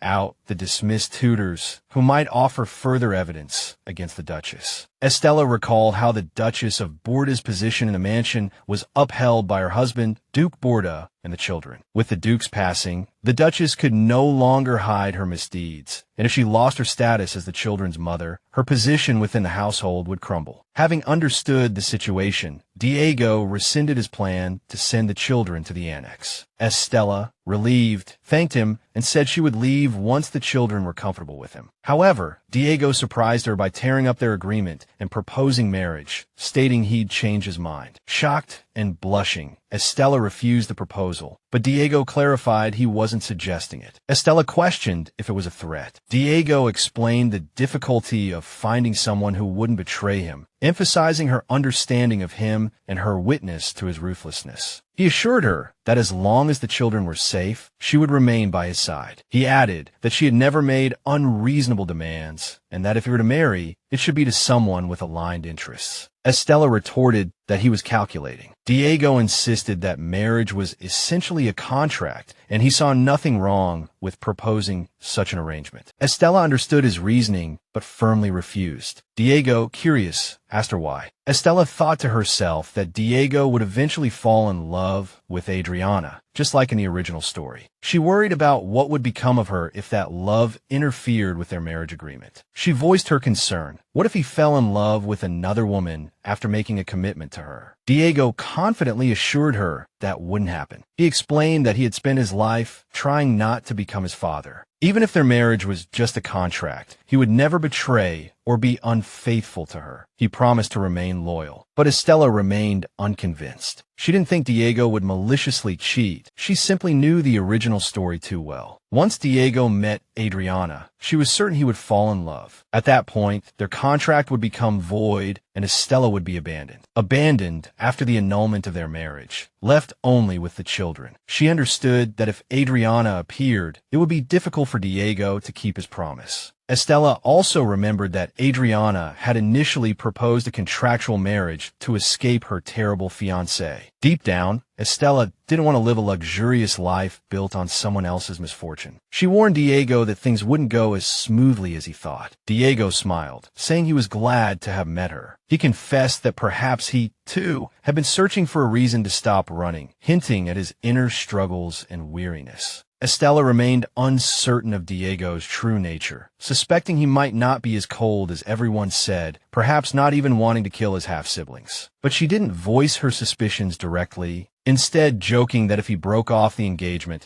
she would be as lonely and helpless as a lone goose by the Nakdong River. Diego, not understanding the reference, asked about the river. Estella explained that she meant she would be left behind if everything fell apart. Then, somewhat impatiently, she told him to stop saying such ridiculous things, to which Diego retorted that she was the one talking nonsense. He emphasized that he wasn't seeing anyone else, so how could he possibly fall in love with someone new? Frustrated but resolute, Estella, thinking of Adriana, decided to tempt fate. She proposed a wager to Diego. A breathtakingly beautiful woman would appear within 3 months. If, after meeting this woman, he still wanted to marry her, they would continue their discussion of marriage. Diego teased her for sounding like a fortune teller, but Estella confidently called it a prophecy, certain that it would come true. During dinner, Diego was surprised by the unexpected number of people at the table, jokingly remarking that he should have specified the number of guests beforehand. Seated with Cedric and Cecilia, Estella enthusiastically complimented Cecilia's beautiful dress. Cecilia excitedly replied that Diego had bought it for her. True to his word, Diego proudly added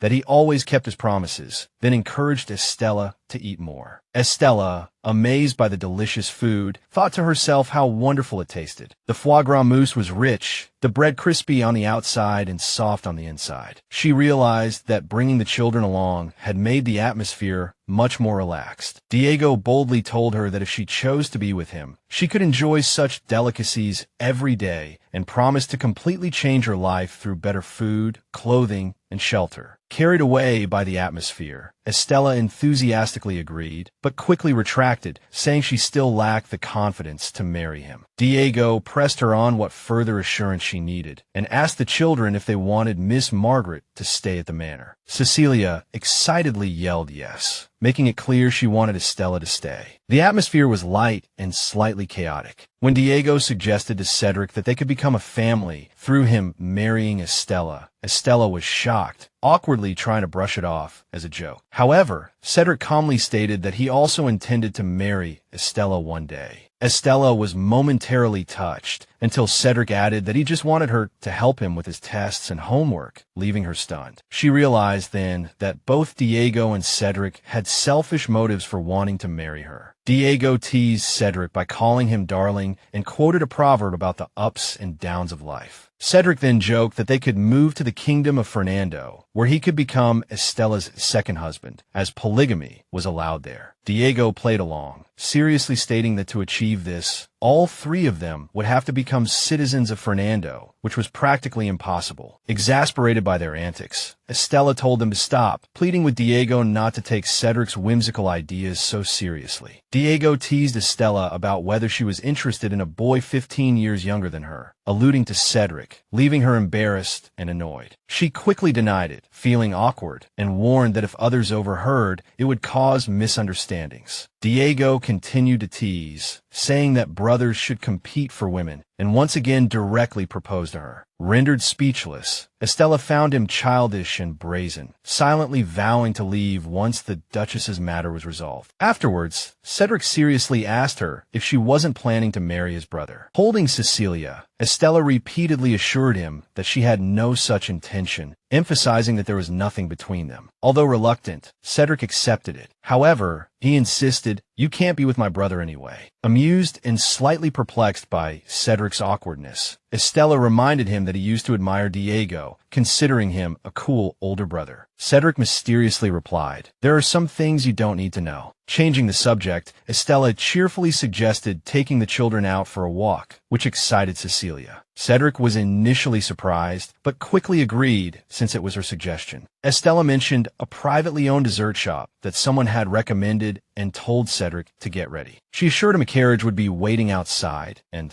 Cedric happily ran off. Looking at the children, Estella thought about how tiring it would be to take them out, anticipating an aching back all day. She asked the maid to help prepare their clothes. She handed Cecilia over to the maid to be dressed and hurried off to change her own clothes. But just as she turned the corner of the hallway, she suddenly encountered Anna. With a furious expression, Anna, without warning, clenched her fist and punched Estella hard. Estella winced in pain, completely taken aback by the sudden attack. Anna violently grabbed Estella's hair, pulling her closer, and demanded to know what she was up to, angrily accusing Estella of feigning innocence while being deeply manipulative. Anna said she had once pitied Estella for coming from the countryside, but now realized she was a viper hiding in plain sight. Estella trembled with pain, begging Anna to stop, insisting there must be a misunderstanding. But Anna, consumed by rage, shoved Estella hard to the ground, her voice filled with betrayal, accusing Estella of biting the hand that fed her. She suspected Estella had ulterior motives for getting close to Diego. Estella, shocked and struggling on the floor, realized that Diego's recent proposals had made her lower her guard, forgetting how dangerous Duchess Anna was. She thought to herself that it was only a matter of time before Anna heard about the dinner with the children. Estella tried to remain calm, responding carefully. They said that regardless of Anna's objections, Diego and Cedric are both young masters of the same family, and Anna cannot interfere with their actions or relationship. Anna's anger escalated, accusing Estella of spreading rumors that Diego and Cedric are brothers. Still shaken, Estella painfully tried to defend herself, explaining that Cedric was the one who initially liked Diego and that Anna herself was the one who created the rift between them. But Anna, growing more furious, sharply interrupted her, refusing to listen. Estella bravely spoke again, saying it was unfair and cruel for Cedric and Cecilia to suffer because of the adults' conflict. Her words clearly struck a nerve. Anna, enraged, lost control and yelled at Estella, rebuking her for daring to look at her with such questioning eyes. In her fury, she grabbed Estella's hair again, yanking it hard, threatening her for daring to speak so boldly. Estella cried out in pain, begging her to stop, but Anna declared she would correct Estella's attitude once and for all. Clearly intending to teach her a painful lesson, Anna, burning with rage, dragged Estella down the hallway outside Cedric and Cecilia's room. Panicked and in pain, Estella urgently shouted to the children to lock the door and not come out no matter what. She desperately clung to the doorknob, trying to protect the children from being involved in what was about to happen. But Anna wouldn't back down, angrily banging on the door, yelling for Cedric to come out, threatening that if he didn't, she would make him watch his beloved governess be thrown out naked. Her words were cruel and shocking, meant to both provoke the children and humiliate Estella. Hearing the commotion, the servants and maids quickly gathered in the hallway, witnessing the tense situation. Inside the room, young Cecilia was anxious because of the noise and her teacher's cries, and despite Estella's warning, she decided to open the door. As soon as the door opened, Cecilia gasped in horror at the sight of Estella's disheveled and injured state. Without hesitation, she rushed towards Anna, trying to stop her. Though young and unaware of the danger, Cecilia bravely rushed forward out of love for her teacher. Worried for Cecilia's safety, Estella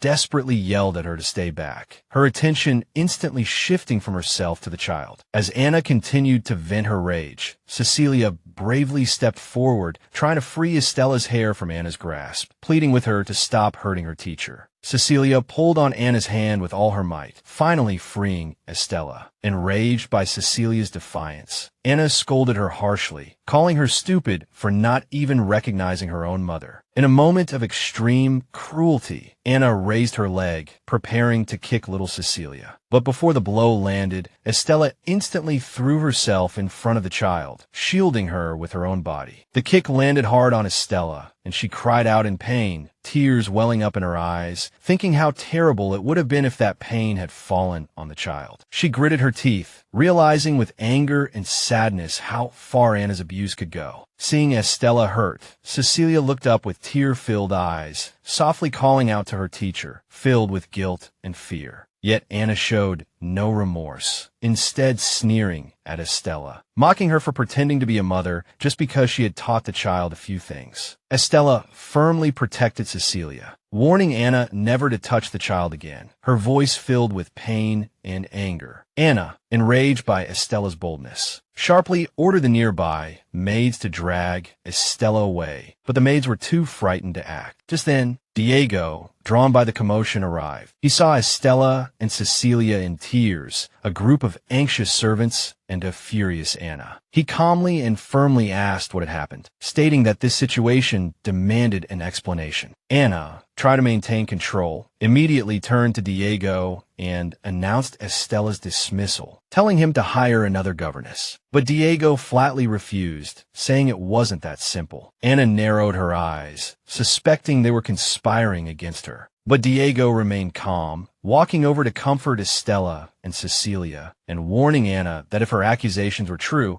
she had just hurt someone very important to him. Anna scoffed, mocking his poor taste. But Diego retorted with a cold smile, "Yes, just like my father," turning her insult into a jab at the deceased Duke. Anna's husband was speechless, and Anna gritted her teeth in anger, realizing that further provoking Diego would only worsen the situation. But she stubbornly repeated her demand for Estella's dismissal. Diego firmly refused, declaring that he was now managing the household affairs, and Estella would not be leaving. Anna angrily insisted that she was the children's mother, questioning how Diego could appoint a governess without her approval. She called Cecilia to her in a sharp tone. But the little girl, comforted in Estella's arms, was terrified. She shook her head in refusal, which only fueled Anna's rage. Furiously, Anna grabbed Cecilia's arm, demanding to know if she would walk or be dragged. Estella immediately intervened. Gently, she freed Cecilia's hand from Anna's grasp, soothing her with a comforting embrace. The child sobbed uncontrollably in Estella's arms. She sought refuge from the emotional storm within the safety of Estella's embrace. Just then, Diego entered. His voice was calm, yet firm, as he calmly questioned Anna, asking if she now understood who the children truly needed. He sternly reminded her that her reign, fueled by his late father's influence, was over, and bluntly told her to leave. Anna was speechless. She couldn't utter a single word.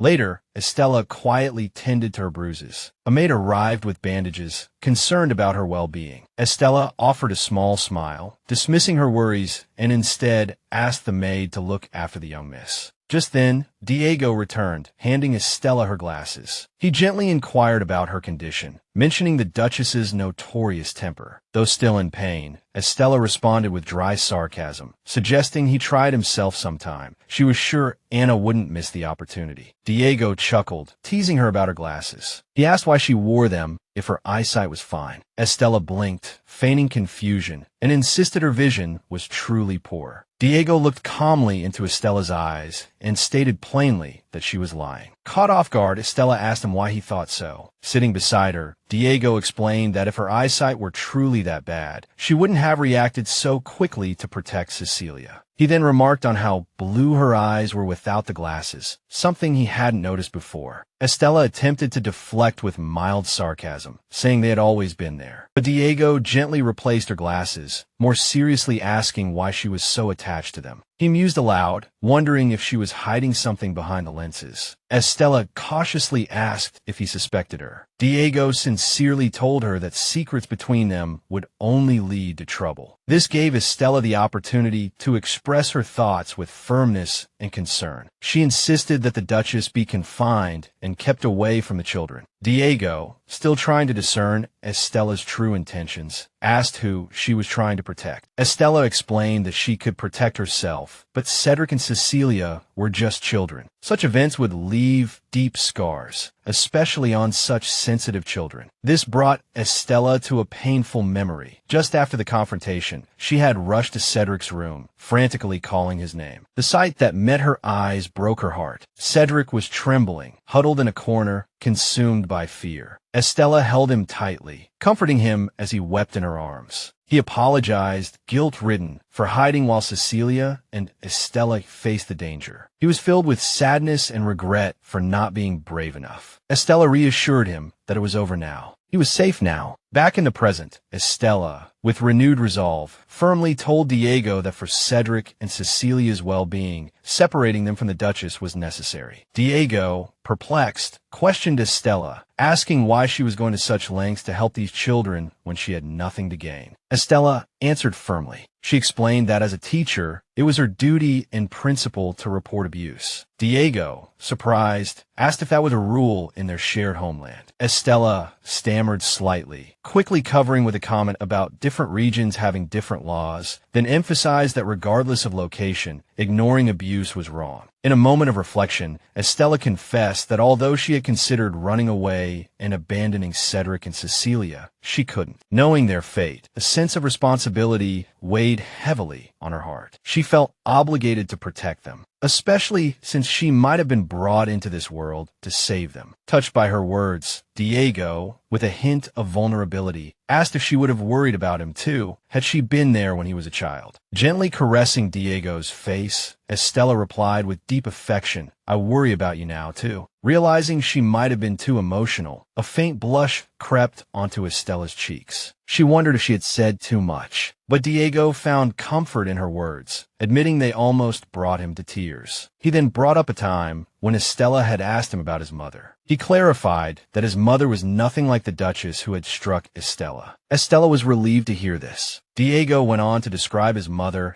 as a woman of strong will and resilience, capable of bearing deep humiliation with grace. She never let anyone see her pain, not even her own son. A memory surfaced of a young Diego, crying at the sight of a bruise on his mother's face. His mother gently comforted him, saying her cheek was warm and could warm his little hands. This demonstrated her deep love and noble character. Back in the present, Diego pondered how society had unfairly judged his mother, holding her to impossible standards. Estella inwardly admitted that even she had been prejudiced against Diego's mother, Dolores, because of what she had read in the novel. Dolores was simply labeled Diego's birth mother and looked down upon for her plain appearance, a perception that had persisted. Estella realized that most judgments were based on superficialities. Diego revealed a painful truth from his past. His mother hadn't wanted him to hate his father, but ironically, her kindness and strength had fueled his resentment. He then confided in Estella that he didn't believe his mother had simply died, implying suspicions of something deeper, something darker. Estella was shocked, questioning why Diego would share something so private and significant with her. Diego cryptically replied that the way Estella tried to justify herself made him think she wanted him to see her in a better light, as if she were more special than she appeared. Estella considered the outcome of her request. The Duchess was now isolated from the children, confined. This was a stark departure from the original story she knew, where the children were sent away. Now, only the Duchess had been moved to a separate room. While some might consider this excessive punishment for a woman who had just lost her husband, for Diego, burdened by his past, it might not be nearly enough. Following Estella's suggestion, Diego discreetly began searching for former governesses who had worked at the manor. Many had left without letters of recommendation, meaning they couldn't stay in the capital and were likely scattered throughout the country. Finding them would be incredibly difficult, as they might not be willing to abandon their current lives to return. Fortunately, Estella's business partner possessed considerable wealth, enabling them to offer generous compensation to persuade them. Thinking about Diego, Estella couldn't help but admire him. Not only was he wealthy, but also incredibly handsome, almost unreal, like a character too perfect for fiction. Now, having entered the world of the novel, witnessing such an improbable character firsthand amused her. In reality, she would even get distracted by noticing the softness of his skin, constantly marveling at his captivating charm. Just then, Cecilia approached, excitedly asking Estella if she was imagining things, startling her. Nervously, she asked Cecilia when she had arrived, relieved to hear it was just now. Estella was grateful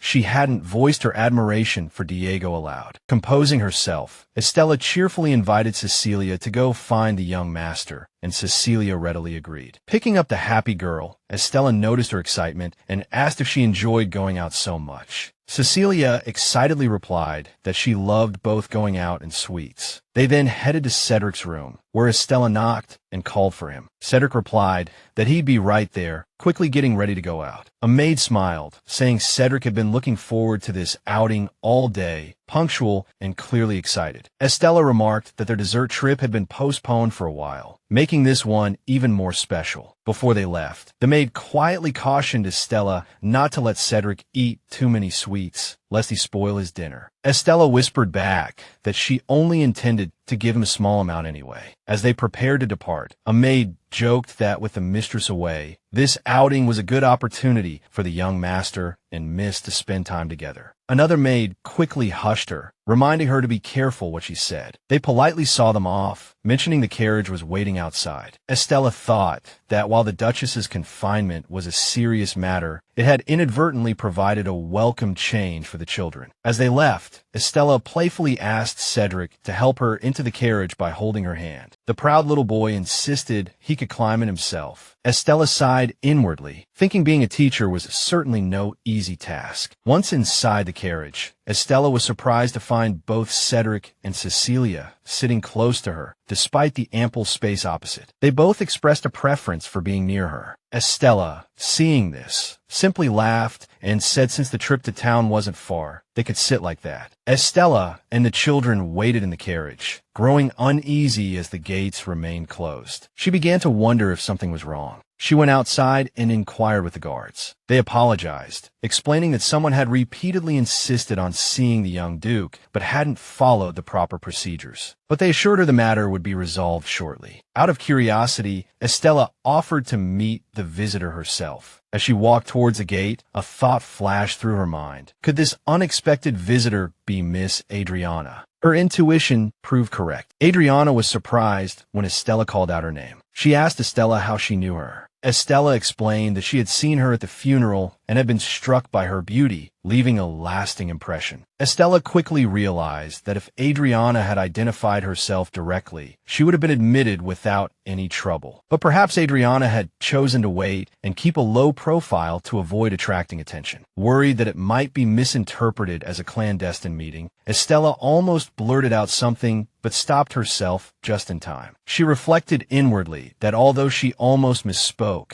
this encounter might present a valuable opportunity. It was a chance to present a truly captivating woman who could capture Diego's attention. Standing at the gate with Adriana, Estella calmly instructed the guards to open it. The guards hesitated at first, looking confused. It wasn't until Estella cleverly pretended that the visitor had a prearranged appointment with the young duke and that it was all a misunderstanding that the guards, though surprised, quickly complied to avoid gossip. Estella quietly urged him to keep the matter confidential, warning that a chance encounter between a young man and woman could easily spark rumors. The guard readily agreed. Adriana was grateful for Estella's help, but still curiously asked who she was. Estella introduced herself as the children's governess. This surprised Adriana, who realized the children were still alive. She was shocked, having witnessed the Duke's murder. Estella kept her thoughts to herself, reflecting that if she hadn't intervened, the children would likely be dead. She calmly informed Adriana that the young Duke was not currently at the manor and invited her to wait in the drawing room. Before parting, Adriana politely asked for her name, wanting to remember the person who had helped her. Estella calmly replied, "I am Estella Margaret." Just as Estella helped Adriana discreetly enter the manor, Diego's carriage suddenly arrived, creating a tense atmosphere. Estella's heart pounded, worried that Diego would discover she had let Adriana in. Diego got out of the carriage and walked towards her casually. He pretended the encounter was purely coincidental, asking if she had come out to greet him. Estella quickly denied it, explaining that she was about to take the children into town. Diego questioned her authority to do so, emphasizing that she should have sought his permission beforehand, especially concerning the children's safety. Suppressing her anger, Estella thought to herself that he was the biggest threat to the children. She calmly explained they were just going to the confectionery to buy cakes. But Diego was dismissive,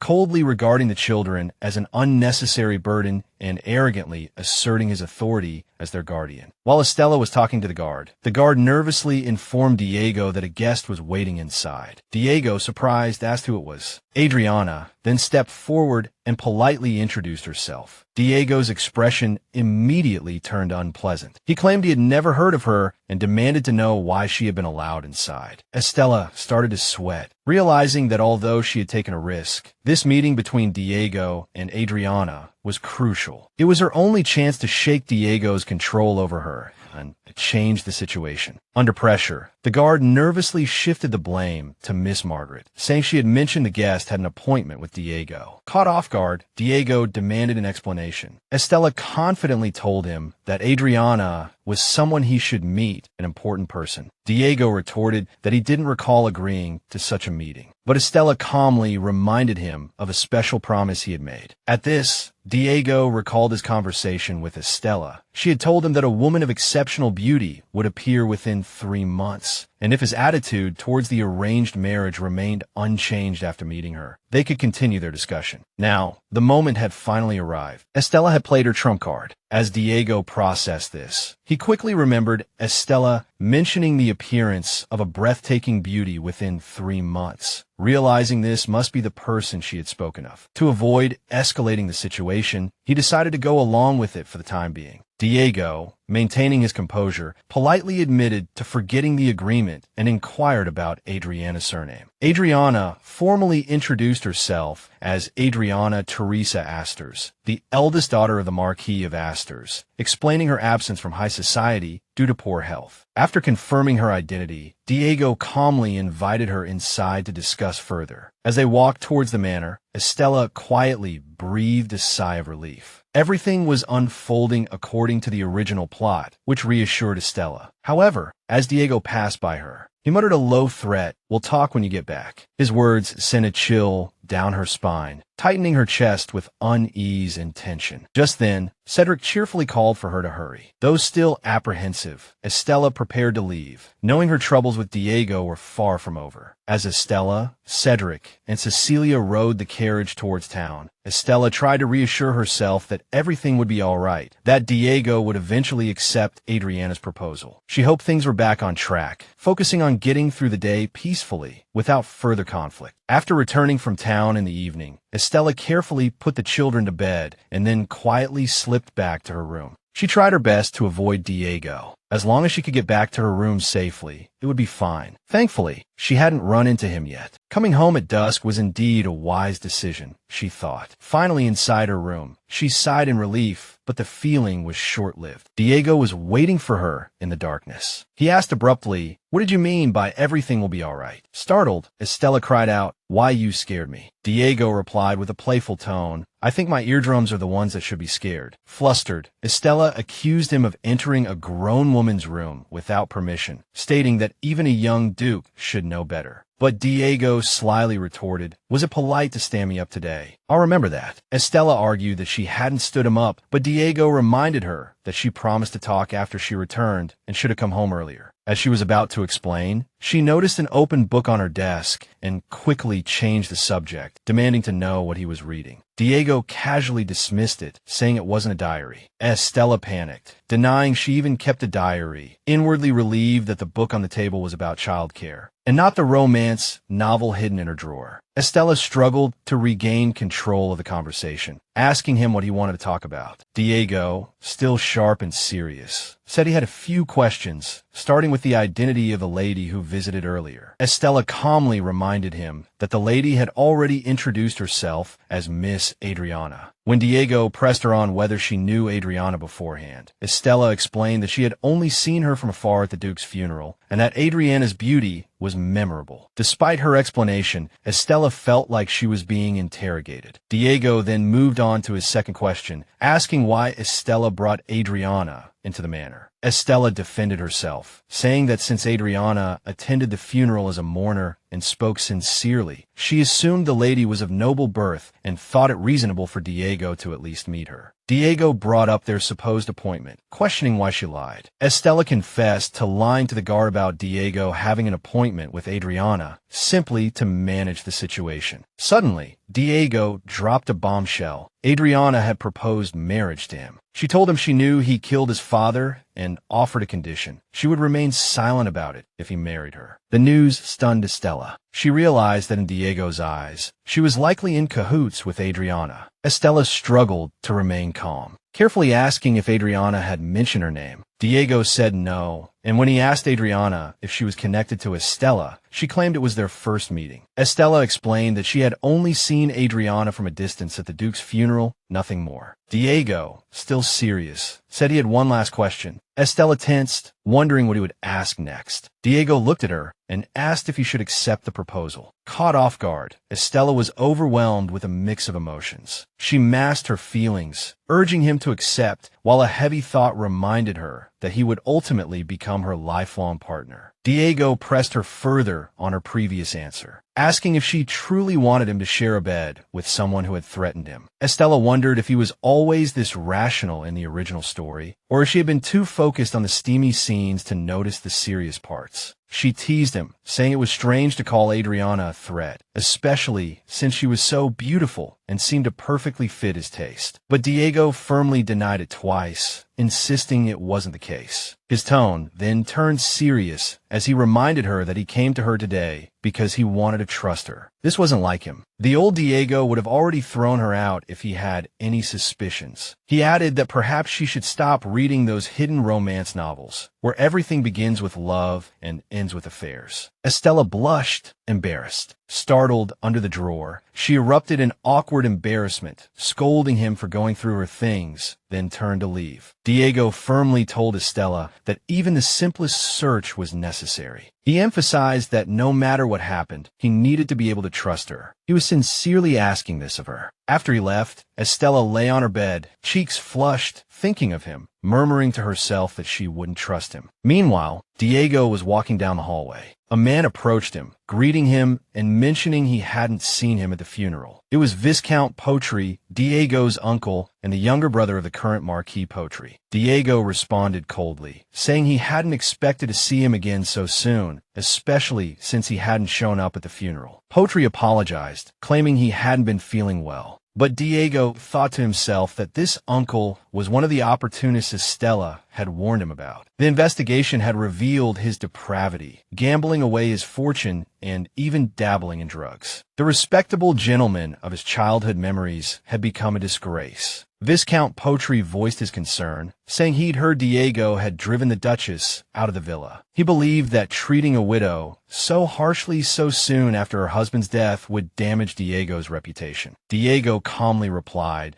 that Potri had likely only heard part of the story, and asked if he knew why the woman had been confined to the villa. Potri admitted he'd heard something, but dismissed it lightly, saying some punishment was inevitable when raising children. But Diego clarified the real issue. He explained that when the Duchess was hitting the governess, little Cecilia had bravely stepped forward, using her small hands to stop her mother's violence. She had struck her mother with her small hands to stop the abuse. Potri was shocked and incredulous, finding it outrageous that a mother could be so violent. Diego questioned why society considered corporal punishment by parents reasonable discipline, while any resistance from the child was condemned. He found this view absurd, as the world rarely saw things from a child's perspective. To make his point clearer, he asked his uncle whether a punch from a child like Cecilia hurt more, or a violent kick from an adult. Viscount Potri, flustered, tried to shift the blame, saying it was the governess's fault and questioning why Cecilia had interfered. But Diego firmly responded, revealing that the Duchess had been abusing both the children and the governess, and that the governess had come to him for help. After learning the whole truth, he could no longer stand idly by and had chosen to isolate the Duchess. It was to protect his younger siblings from further harm. He concluded, hoping his uncle would understand the pain and reasoning behind his actions. Viscount Potri asked if Diego had grown fond of the children. Diego remained silent, knowing his uncle wouldn't understand. In fact, in the eyes of many, especially in the court, these children were seen as obstacles in his path to power. The Duchess had been spreading rumors about the suspicious circumstances of the Duke's death and vehemently promoting her own son as the rightful heir. These rumors had even reached the palace, carried by the Emperor's favorite concubine, who was close to the Duchess. Diego realized this might be the real reason his inheritance had been delayed. If Miss Margaret hadn't revealed the truth to him, even he might have considered the Duchess's manipulations a clever tactic. And Potri had been colluding with the Duke and Duchess all along. He clearly had his own agenda, expecting payment for the drugs he provided. Diego understood that his uncle likely wanted to use his rising influence to lift the Duchess's confinement. Even now, the scheming continued. Potri warned Diego to be careful, saying the children might one day become his enemies. Diego coldly replied that even half-blood was better than nothing, and questioned the value of family, especially after hearing such words. Potri, caught off guard, tried to backpedal, saying he would never harm Diego, his own nephew. But Diego wasn't fooled. He calmly mentioned the recent rumors he'd heard about Poetry's financial difficulties. Then, with a meaningful smile, Diego opened a box of expensive jewels in front of him. Then, with a significant smile, Diego revealed a box of costly jewelry before him. He spoke of his regrets since his father's death, wishing he had treated him better while he was alive. Viscount Poetry, sweating profusely, nervously realized the veiled warning in those words. Diego was not one to be manipulated. Diego knew exactly how things would unfold. The Duchess's remaining fortune would soon be depleted, and any loans she was currently taking were merely delaying the inevitable. She would continue to indulge in her vices, ultimately self-destructing, all without Diego having to lift a finger. Meanwhile, Poetry accepted Diego's financial assistance, feigning grief for the late Duke. Diego, maintaining a calm tone, said he was trying to move forward and expressed his willingness to support his uncle, viewing him as a father figure. Poetry, flustered by Diego's composure and maturity, could only mask his unease with a polite smile. Diego reminded him to enjoy life, but not at the expense of his health. Estella, meanwhile, pondered Adriana's painful life. She compared Adriana to Diego. Although both had endured difficult childhoods, the suffering Adriana bore carried a different weight. According to the original story, Adriana was born into a family once filled with warmth and laughter. Her mother, the Marquis of Estat's beloved wife, had been deeply cherished. But the moment she died, giving birth to Adriana, everything changed. From that day forward, the Marquis's love transformed into hatred. He couldn't forgive Adriana for coming into the world at the cost of his wife's life, and ultimately abandoned her completely. Especially after remarrying, the relationship between father and daughter completely fractured. Although Adriana was the legitimate heir to the Estat family, she became an unwanted burden, subjected to long-term abuse and neglect. Her status as the true heir was ignored, and she never received the love and recognition she deserved. She never received what she was owed, but life didn't let her off the hook. Just as she reached adulthood, another storm awaited her, ready to shake her world once more. Estella recalled the next turning point in Adriana's life, the marriage proposal from King Granton II of the Kingdom of Maribel. At first glance, it seemed like a respectable offer, but in reality, it was unsettling. King Granton II was an elderly man with 8 wives already. Becoming his 9th wife was nothing short of a nightmare. Estella thought to herself that if she were Diego, she would rather walk into a lion's den than let Adriana marry such a man. In the original story, this arranged marriage brought Diego and Adriana closer. Although bound by duty, their shared pain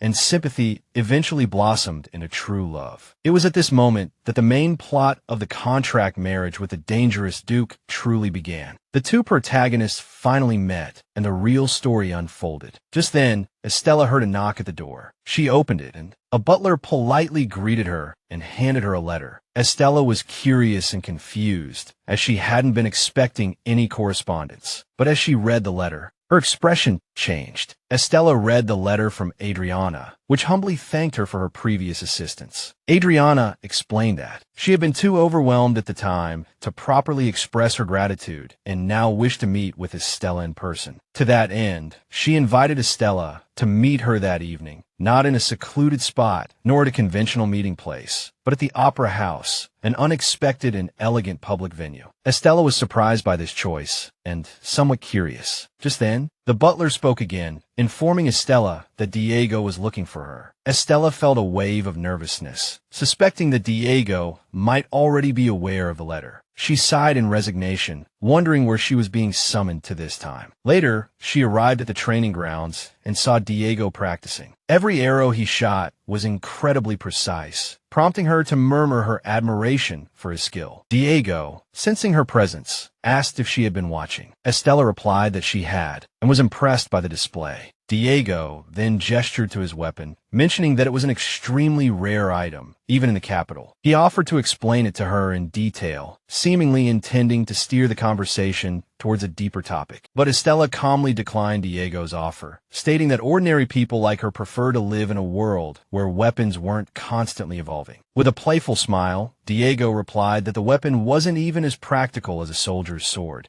and certainly not suitable for quiet and swift assassinations. Estella, somewhat exasperated, asked him why he would assume anyone needed to kill secretly. Diego explained that the weapon was useless in rain or wind, and battles weren't always fought under ideal conditions, hence the need for constant improvement. However, to reassure her, he lowered the weapon, raised his hands, and solemnly declared that he never intended to use it on a living being. Estella finally changed the subject, reminding Diego that she'd heard he was looking for her. Diego countered, saying he'd heard she was going out. Estella, realizing he already knew, pointed out that he must be aware of who she was meeting. Diego sarcastically referred to the person as the blackmailer who dared to threaten him. Estella thought that while he wasn't wrong, it was still strange to hear it from him. When Diego asked where she was going, Estella retorted, did she need to report her whereabouts to the Duke? As always, Diego replied that he needed to know first before deciding whether to allow her to go out. Estella questioned why she needed his permission, and Diego said he was disappointed by her cold treatment of his concern. Estella told Diego she had received opera tickets from Miss Adriana and was planning to go to the Grand Theater on Kishu Street. Diego sarcastically asked if it was a date, and Estella replied that she had never received such a polite invitation. Diego seemed displeased, asking if she was really going, saying he thought she was on his side. Estella replied that it wasn't about taking sides. Diego then told her to inform Adriana that he was the one who was going to marry her, adding that the two ladies might get along well. Estella was flustered. She told him not to beat around the bush with such strange talk and asked him what he meant about Miss Adriana. Diego feigned ignorance, asking what she was referring to, and Estella brought up the proposal. Diego firmly stated that since he had proposed to her, there was no reason to marry anyone else, making it clear that her rejection made him feel completely denied. Estella was conflicted, though Adriana's proposal to Diego was none of her business. But she knew that if Adriana ended up marrying the old king, she would bear some responsibility. Estella believed Adriana deserved a chance to change her fate. But unless she told Diego about her past life and the novel she had read, he would never understand her sense of responsibility. So she told Diego that she would marry the one she truly loved, and he wasn't her type. Diego was taken aback, reminding her that he had never been rejected by a woman before. Estella noticed Diego was more shaken than she expected, and inwardly, she found herself rather enjoying this rare opportunity to reject a handsome man. She playfully admitted, with a smile, that this was her first time rejecting someone. She had always wanted to make a handsome man cry for her. Diego asked, surprised, if this was truly her first time. Estella then recounted how, back in her hometown, she couldn't refuse a man 16 years her senior, and even dated a boy who always ate her share of food. Her friends often questioned her judgment, so she had been single for many years. Diego grew increasingly disgruntled, pointing out that she had accepted those men, yet she rejected only him. After this emotional exchange, Estella finally arrived at the location printed on the ticket. As she walked towards the theater, her thoughts drifted back to Diego. She hadn't expected him to let go so easily. With his previous possessiveness and controlling nature, she had assumed it would be harder for him. She wondered if her words had hurt him more than she imagined. But even if he asked her to report back after meeting Adriana, why did she feel obligated to do so? She began to question his authority over her, realizing she didn't owe him every detail of her life. Just then, Adriana appeared, waving to her, "Over here." Estella walked over and sat beside her. She apologized for being late, and Adriana gently reassured her, saying it only mattered that Estella had come. Estella smiled sincerely and replied, how could she refuse such a thoughtful and elegant invitation? Adriana spoke first, apologizing for inviting Estella to such a private and special place. She explained that she had to go out secretly and didn't want anyone to know who she was meeting. So she deliberately chose this secluded spot, often used by couples, as it was less likely to attract attention. Estella looked around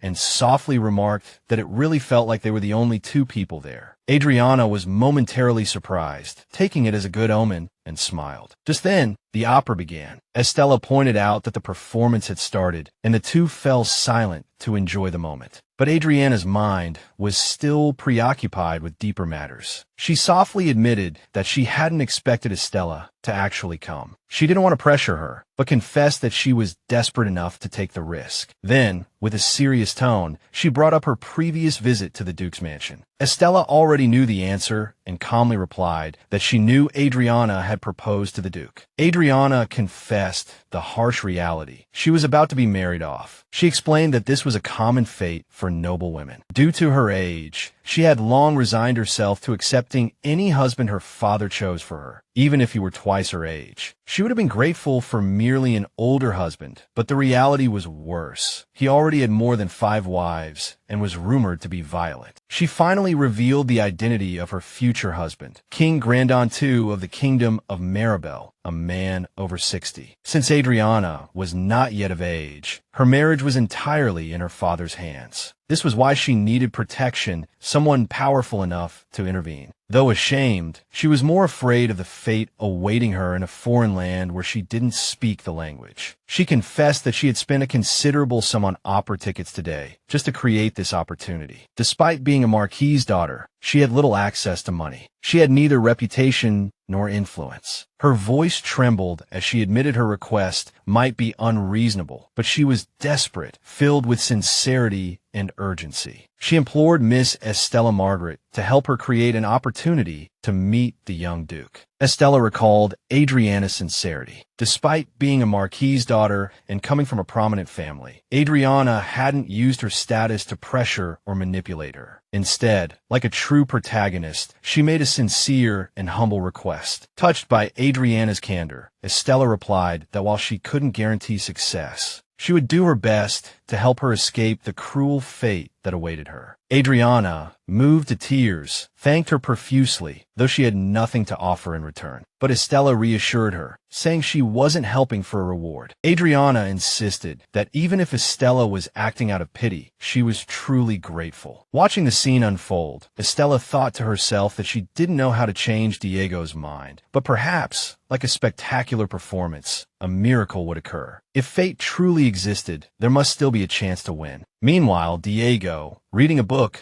couldn't stop replaying Estella's sharp words in his mind. She had insisted she would only marry for love, even mockingly saying she'd rather be with a pig or an old man than him. Diego was distraught, constantly replaying her rejection in his head. He found it all absurd, growing more frustrated the more he thought about it, even though it was over. Meanwhile, Cecilia, who had been secretly observing him from a distance, suddenly appeared, startling Diego. When she boldly asked if she was pretty, Diego was taken aback by her sudden appearance. Cecilia then teased Diego, saying he liked her teacher, Estella. Diego denied it, and Cecilia playfully pressed further, asking why he proposed to Estella if he didn't like her. After all, no one proposed for no reason, right? Diego brushed her off, saying it was adult business that children wouldn't understand. Inwardly, he tried to convince himself that it was merely a necessary proposal, not one born of affection. He began to criticize Estella's appearance in excessive detail, from her thick eyelashes to her straight nose and rosy lips, trying to convince himself she wasn't attractive. But even he found his words ridiculous, blaming his fatigue and lack of sleep, admitting his thoughts were a mess. Cecilia, exasperated by Diego's denial, bluntly asked if he was crazy. Diego insisted Estella was just someone who had helped him, nothing more, but Cecilia retorted, accusing him of using her teacher. Diego asked why she cared, and she threatened to warn Estella not to marry him, saying her teacher was being tricked. Amused by her boldness, Diego lightly tapped her head and told her to leave, so he could rest. He pulled up the covers, but Cecilia persisted, offering to help. Diego, curious, asked what she meant, and Cecilia proudly declared that since she was close to her teacher, she could help Estella see him in a better light. This surprised and amused Diego, leaving him speechless, thinking Cecilia was a truly quirky child. He suspiciously asked if she was offering help out of the goodness of her heart, to which Cecilia retorted by asking if he had any shame. Surprised, Diego asked how she knew the word shame, and Cecilia proudly replied that her teacher had taught her. Just then, there was a knock at the door. Diego's butler, Javier, announced a visitor, and Diego, realizing he should meet them, got up to open the door. The butler asked if he should have the guest wait, but Diego refused, saying it would be rude. The butler then noticed Cecilia in the room and gently patted her head. However, Cecilia felt awkward and uncomfortable, so Diego scolded the butler. Javier, embarrassed after being told not to pat children on the head, quickly apologized and admitted his mistake. Diego impatiently told him to leave at once. After Javier left, Diego prepared to meet his guest. However, Cecilia quietly followed behind him. Diego, somewhat annoyed, asked her how long she planned to follow him. Cecilia, however, happily held out her hand, insisting on going with him to meet the guest. Diego sighed in resignation and took her hand. Cecilia giggled happily, clearly enjoying the moment, and the two walked hand in hand. The guest was surprised to see Diego with Cecilia, laughing and saying that Diego seemed to have become a babysitter since they last met. He teasingly asked if Diego was learning how to be a good husband. Diego calmly replied that he was of marriageable age and marriage wasn't a bad thing. The guest, who is actually a prince, continued to tease Diego about being a babysitter while reminding him of their pact to grow old alone together. Diego sarcastically asked who would inherit the royal bloodline if the prince didn't marry. The prince, laughing, revealed that his father might soon have another child, hinting at the possibility of a new heir. The prince glanced at Cecilia and jokingly asked if she was Diego's half-sister. Diego formally introduced her, saying she should greet the prince, the very person making the future of the country uncertain. Hearing the title prince, Cecilia innocently asked why someone would be called that. The prince, amused, said it sounded like she was calling him a snitch. Cecilia, still confused, commented that it sounded more like he was being called shabby. The prince, irritated, demanded she repeat herself. The prince confidently pulled down his hood, revealing his face, and directly asked her if he still looked shabby, adding that if she still didn't understand the meaning of the word. Upon seeing the prince's face, Cecilia, perplexed, said, "Not prince, but prince complex." The prince, taken aback, retorted what? It turned out he was indeed crowned Prince Lionel Eduardo. Lionel, clearly annoyed, sighed, and said the child had no filter, which was why he didn't like children. He then asked Diego if it was all right for the children to know his identity, worried they might tell the Duchess. Diego reassured him, explaining that he brought them because they weren't gossipers and were very close to his birth mother. Lionel asked curiously, "Very close?" Diego replied, "Extremely close." Lionel, still dubious, questioned the appropriateness of discussing this in front of Cecilia. Diego dismissed it, saying she was too young to understand. He added jokingly that if she were the eldest, she might understand. Lionel responded in surprise, "Aren't you the eldest son of the family? Are you joking?" Diego, looking at Cecilia, said dismissively, "Nonsense," then turned to Cecilia. He told Cecilia it was time for the adults to talk and handed her over to Javier, telling her to go play. Cecilia, somewhat disgruntled, waved at Lionel, calling him prince with a prince complex, and saying goodbye. Lionel, clearly irritated, muttered that brat under his breath. After Cecilia left, Lionel sighed and said he'd heard about Diego's recent accomplishments. He congratulated Diego on finally getting rid of his stepmother, saying congratulations on achieving his long-held wish. Diego, however, responded in a more serious tone, saying it was bound to happen sooner or later, but now there was a new problem. Lionel assumed it was related to Diego's title, and he was right. Diego explained that the current issue actually concerned Lionel's stepmother. Lionel, somewhat irritated, clarified that the woman wasn't his mother, just his father's favored mistress. He explained that she never married his father,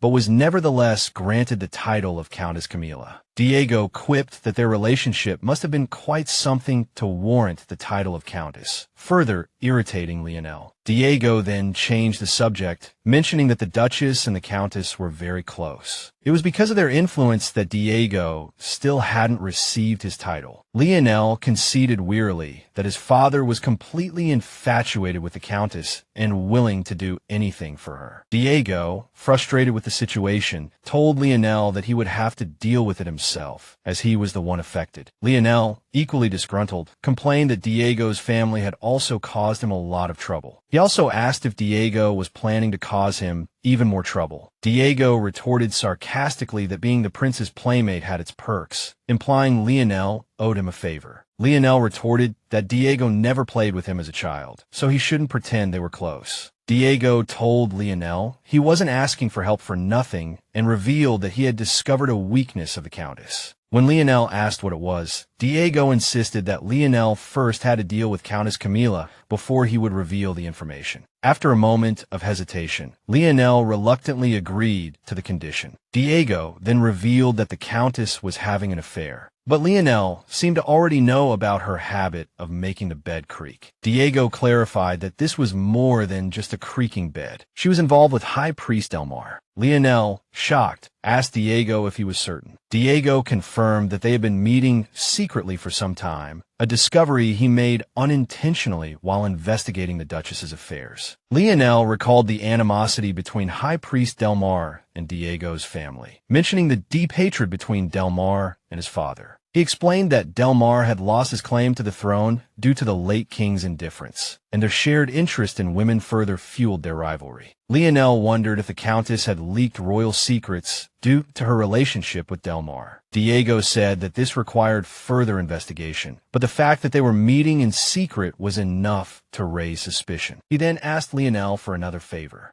It was to inquire about Adriana Estat, the eldest daughter of the Marquis of Estat. He said it was a simple task. At the opera house, Adriana discussed her plans with Estella, revealing that a royal ball would be held in a week, with King Grantham II attending as a state guest. Adriana's father intended to introduce her to the king at the ball. She asked Estella to help create an opportunity for her to speak with the young duke privately at the ball, as it would be her only chance. Estella worriedly asked what would happen if she failed. Adriana resignedly replied that it would be her fate. The scene shifted, and Estella became anxious, shouting angrily. She recalled all the hardships she had endured, finally managing to save the children, only to find that she couldn't prevent Adriana from being sold into marriage because of her own actions. Estella resolved to stop the marriage at the royal ball, but she didn't know how. Just then, Diego suddenly approached from behind and embraced Estella.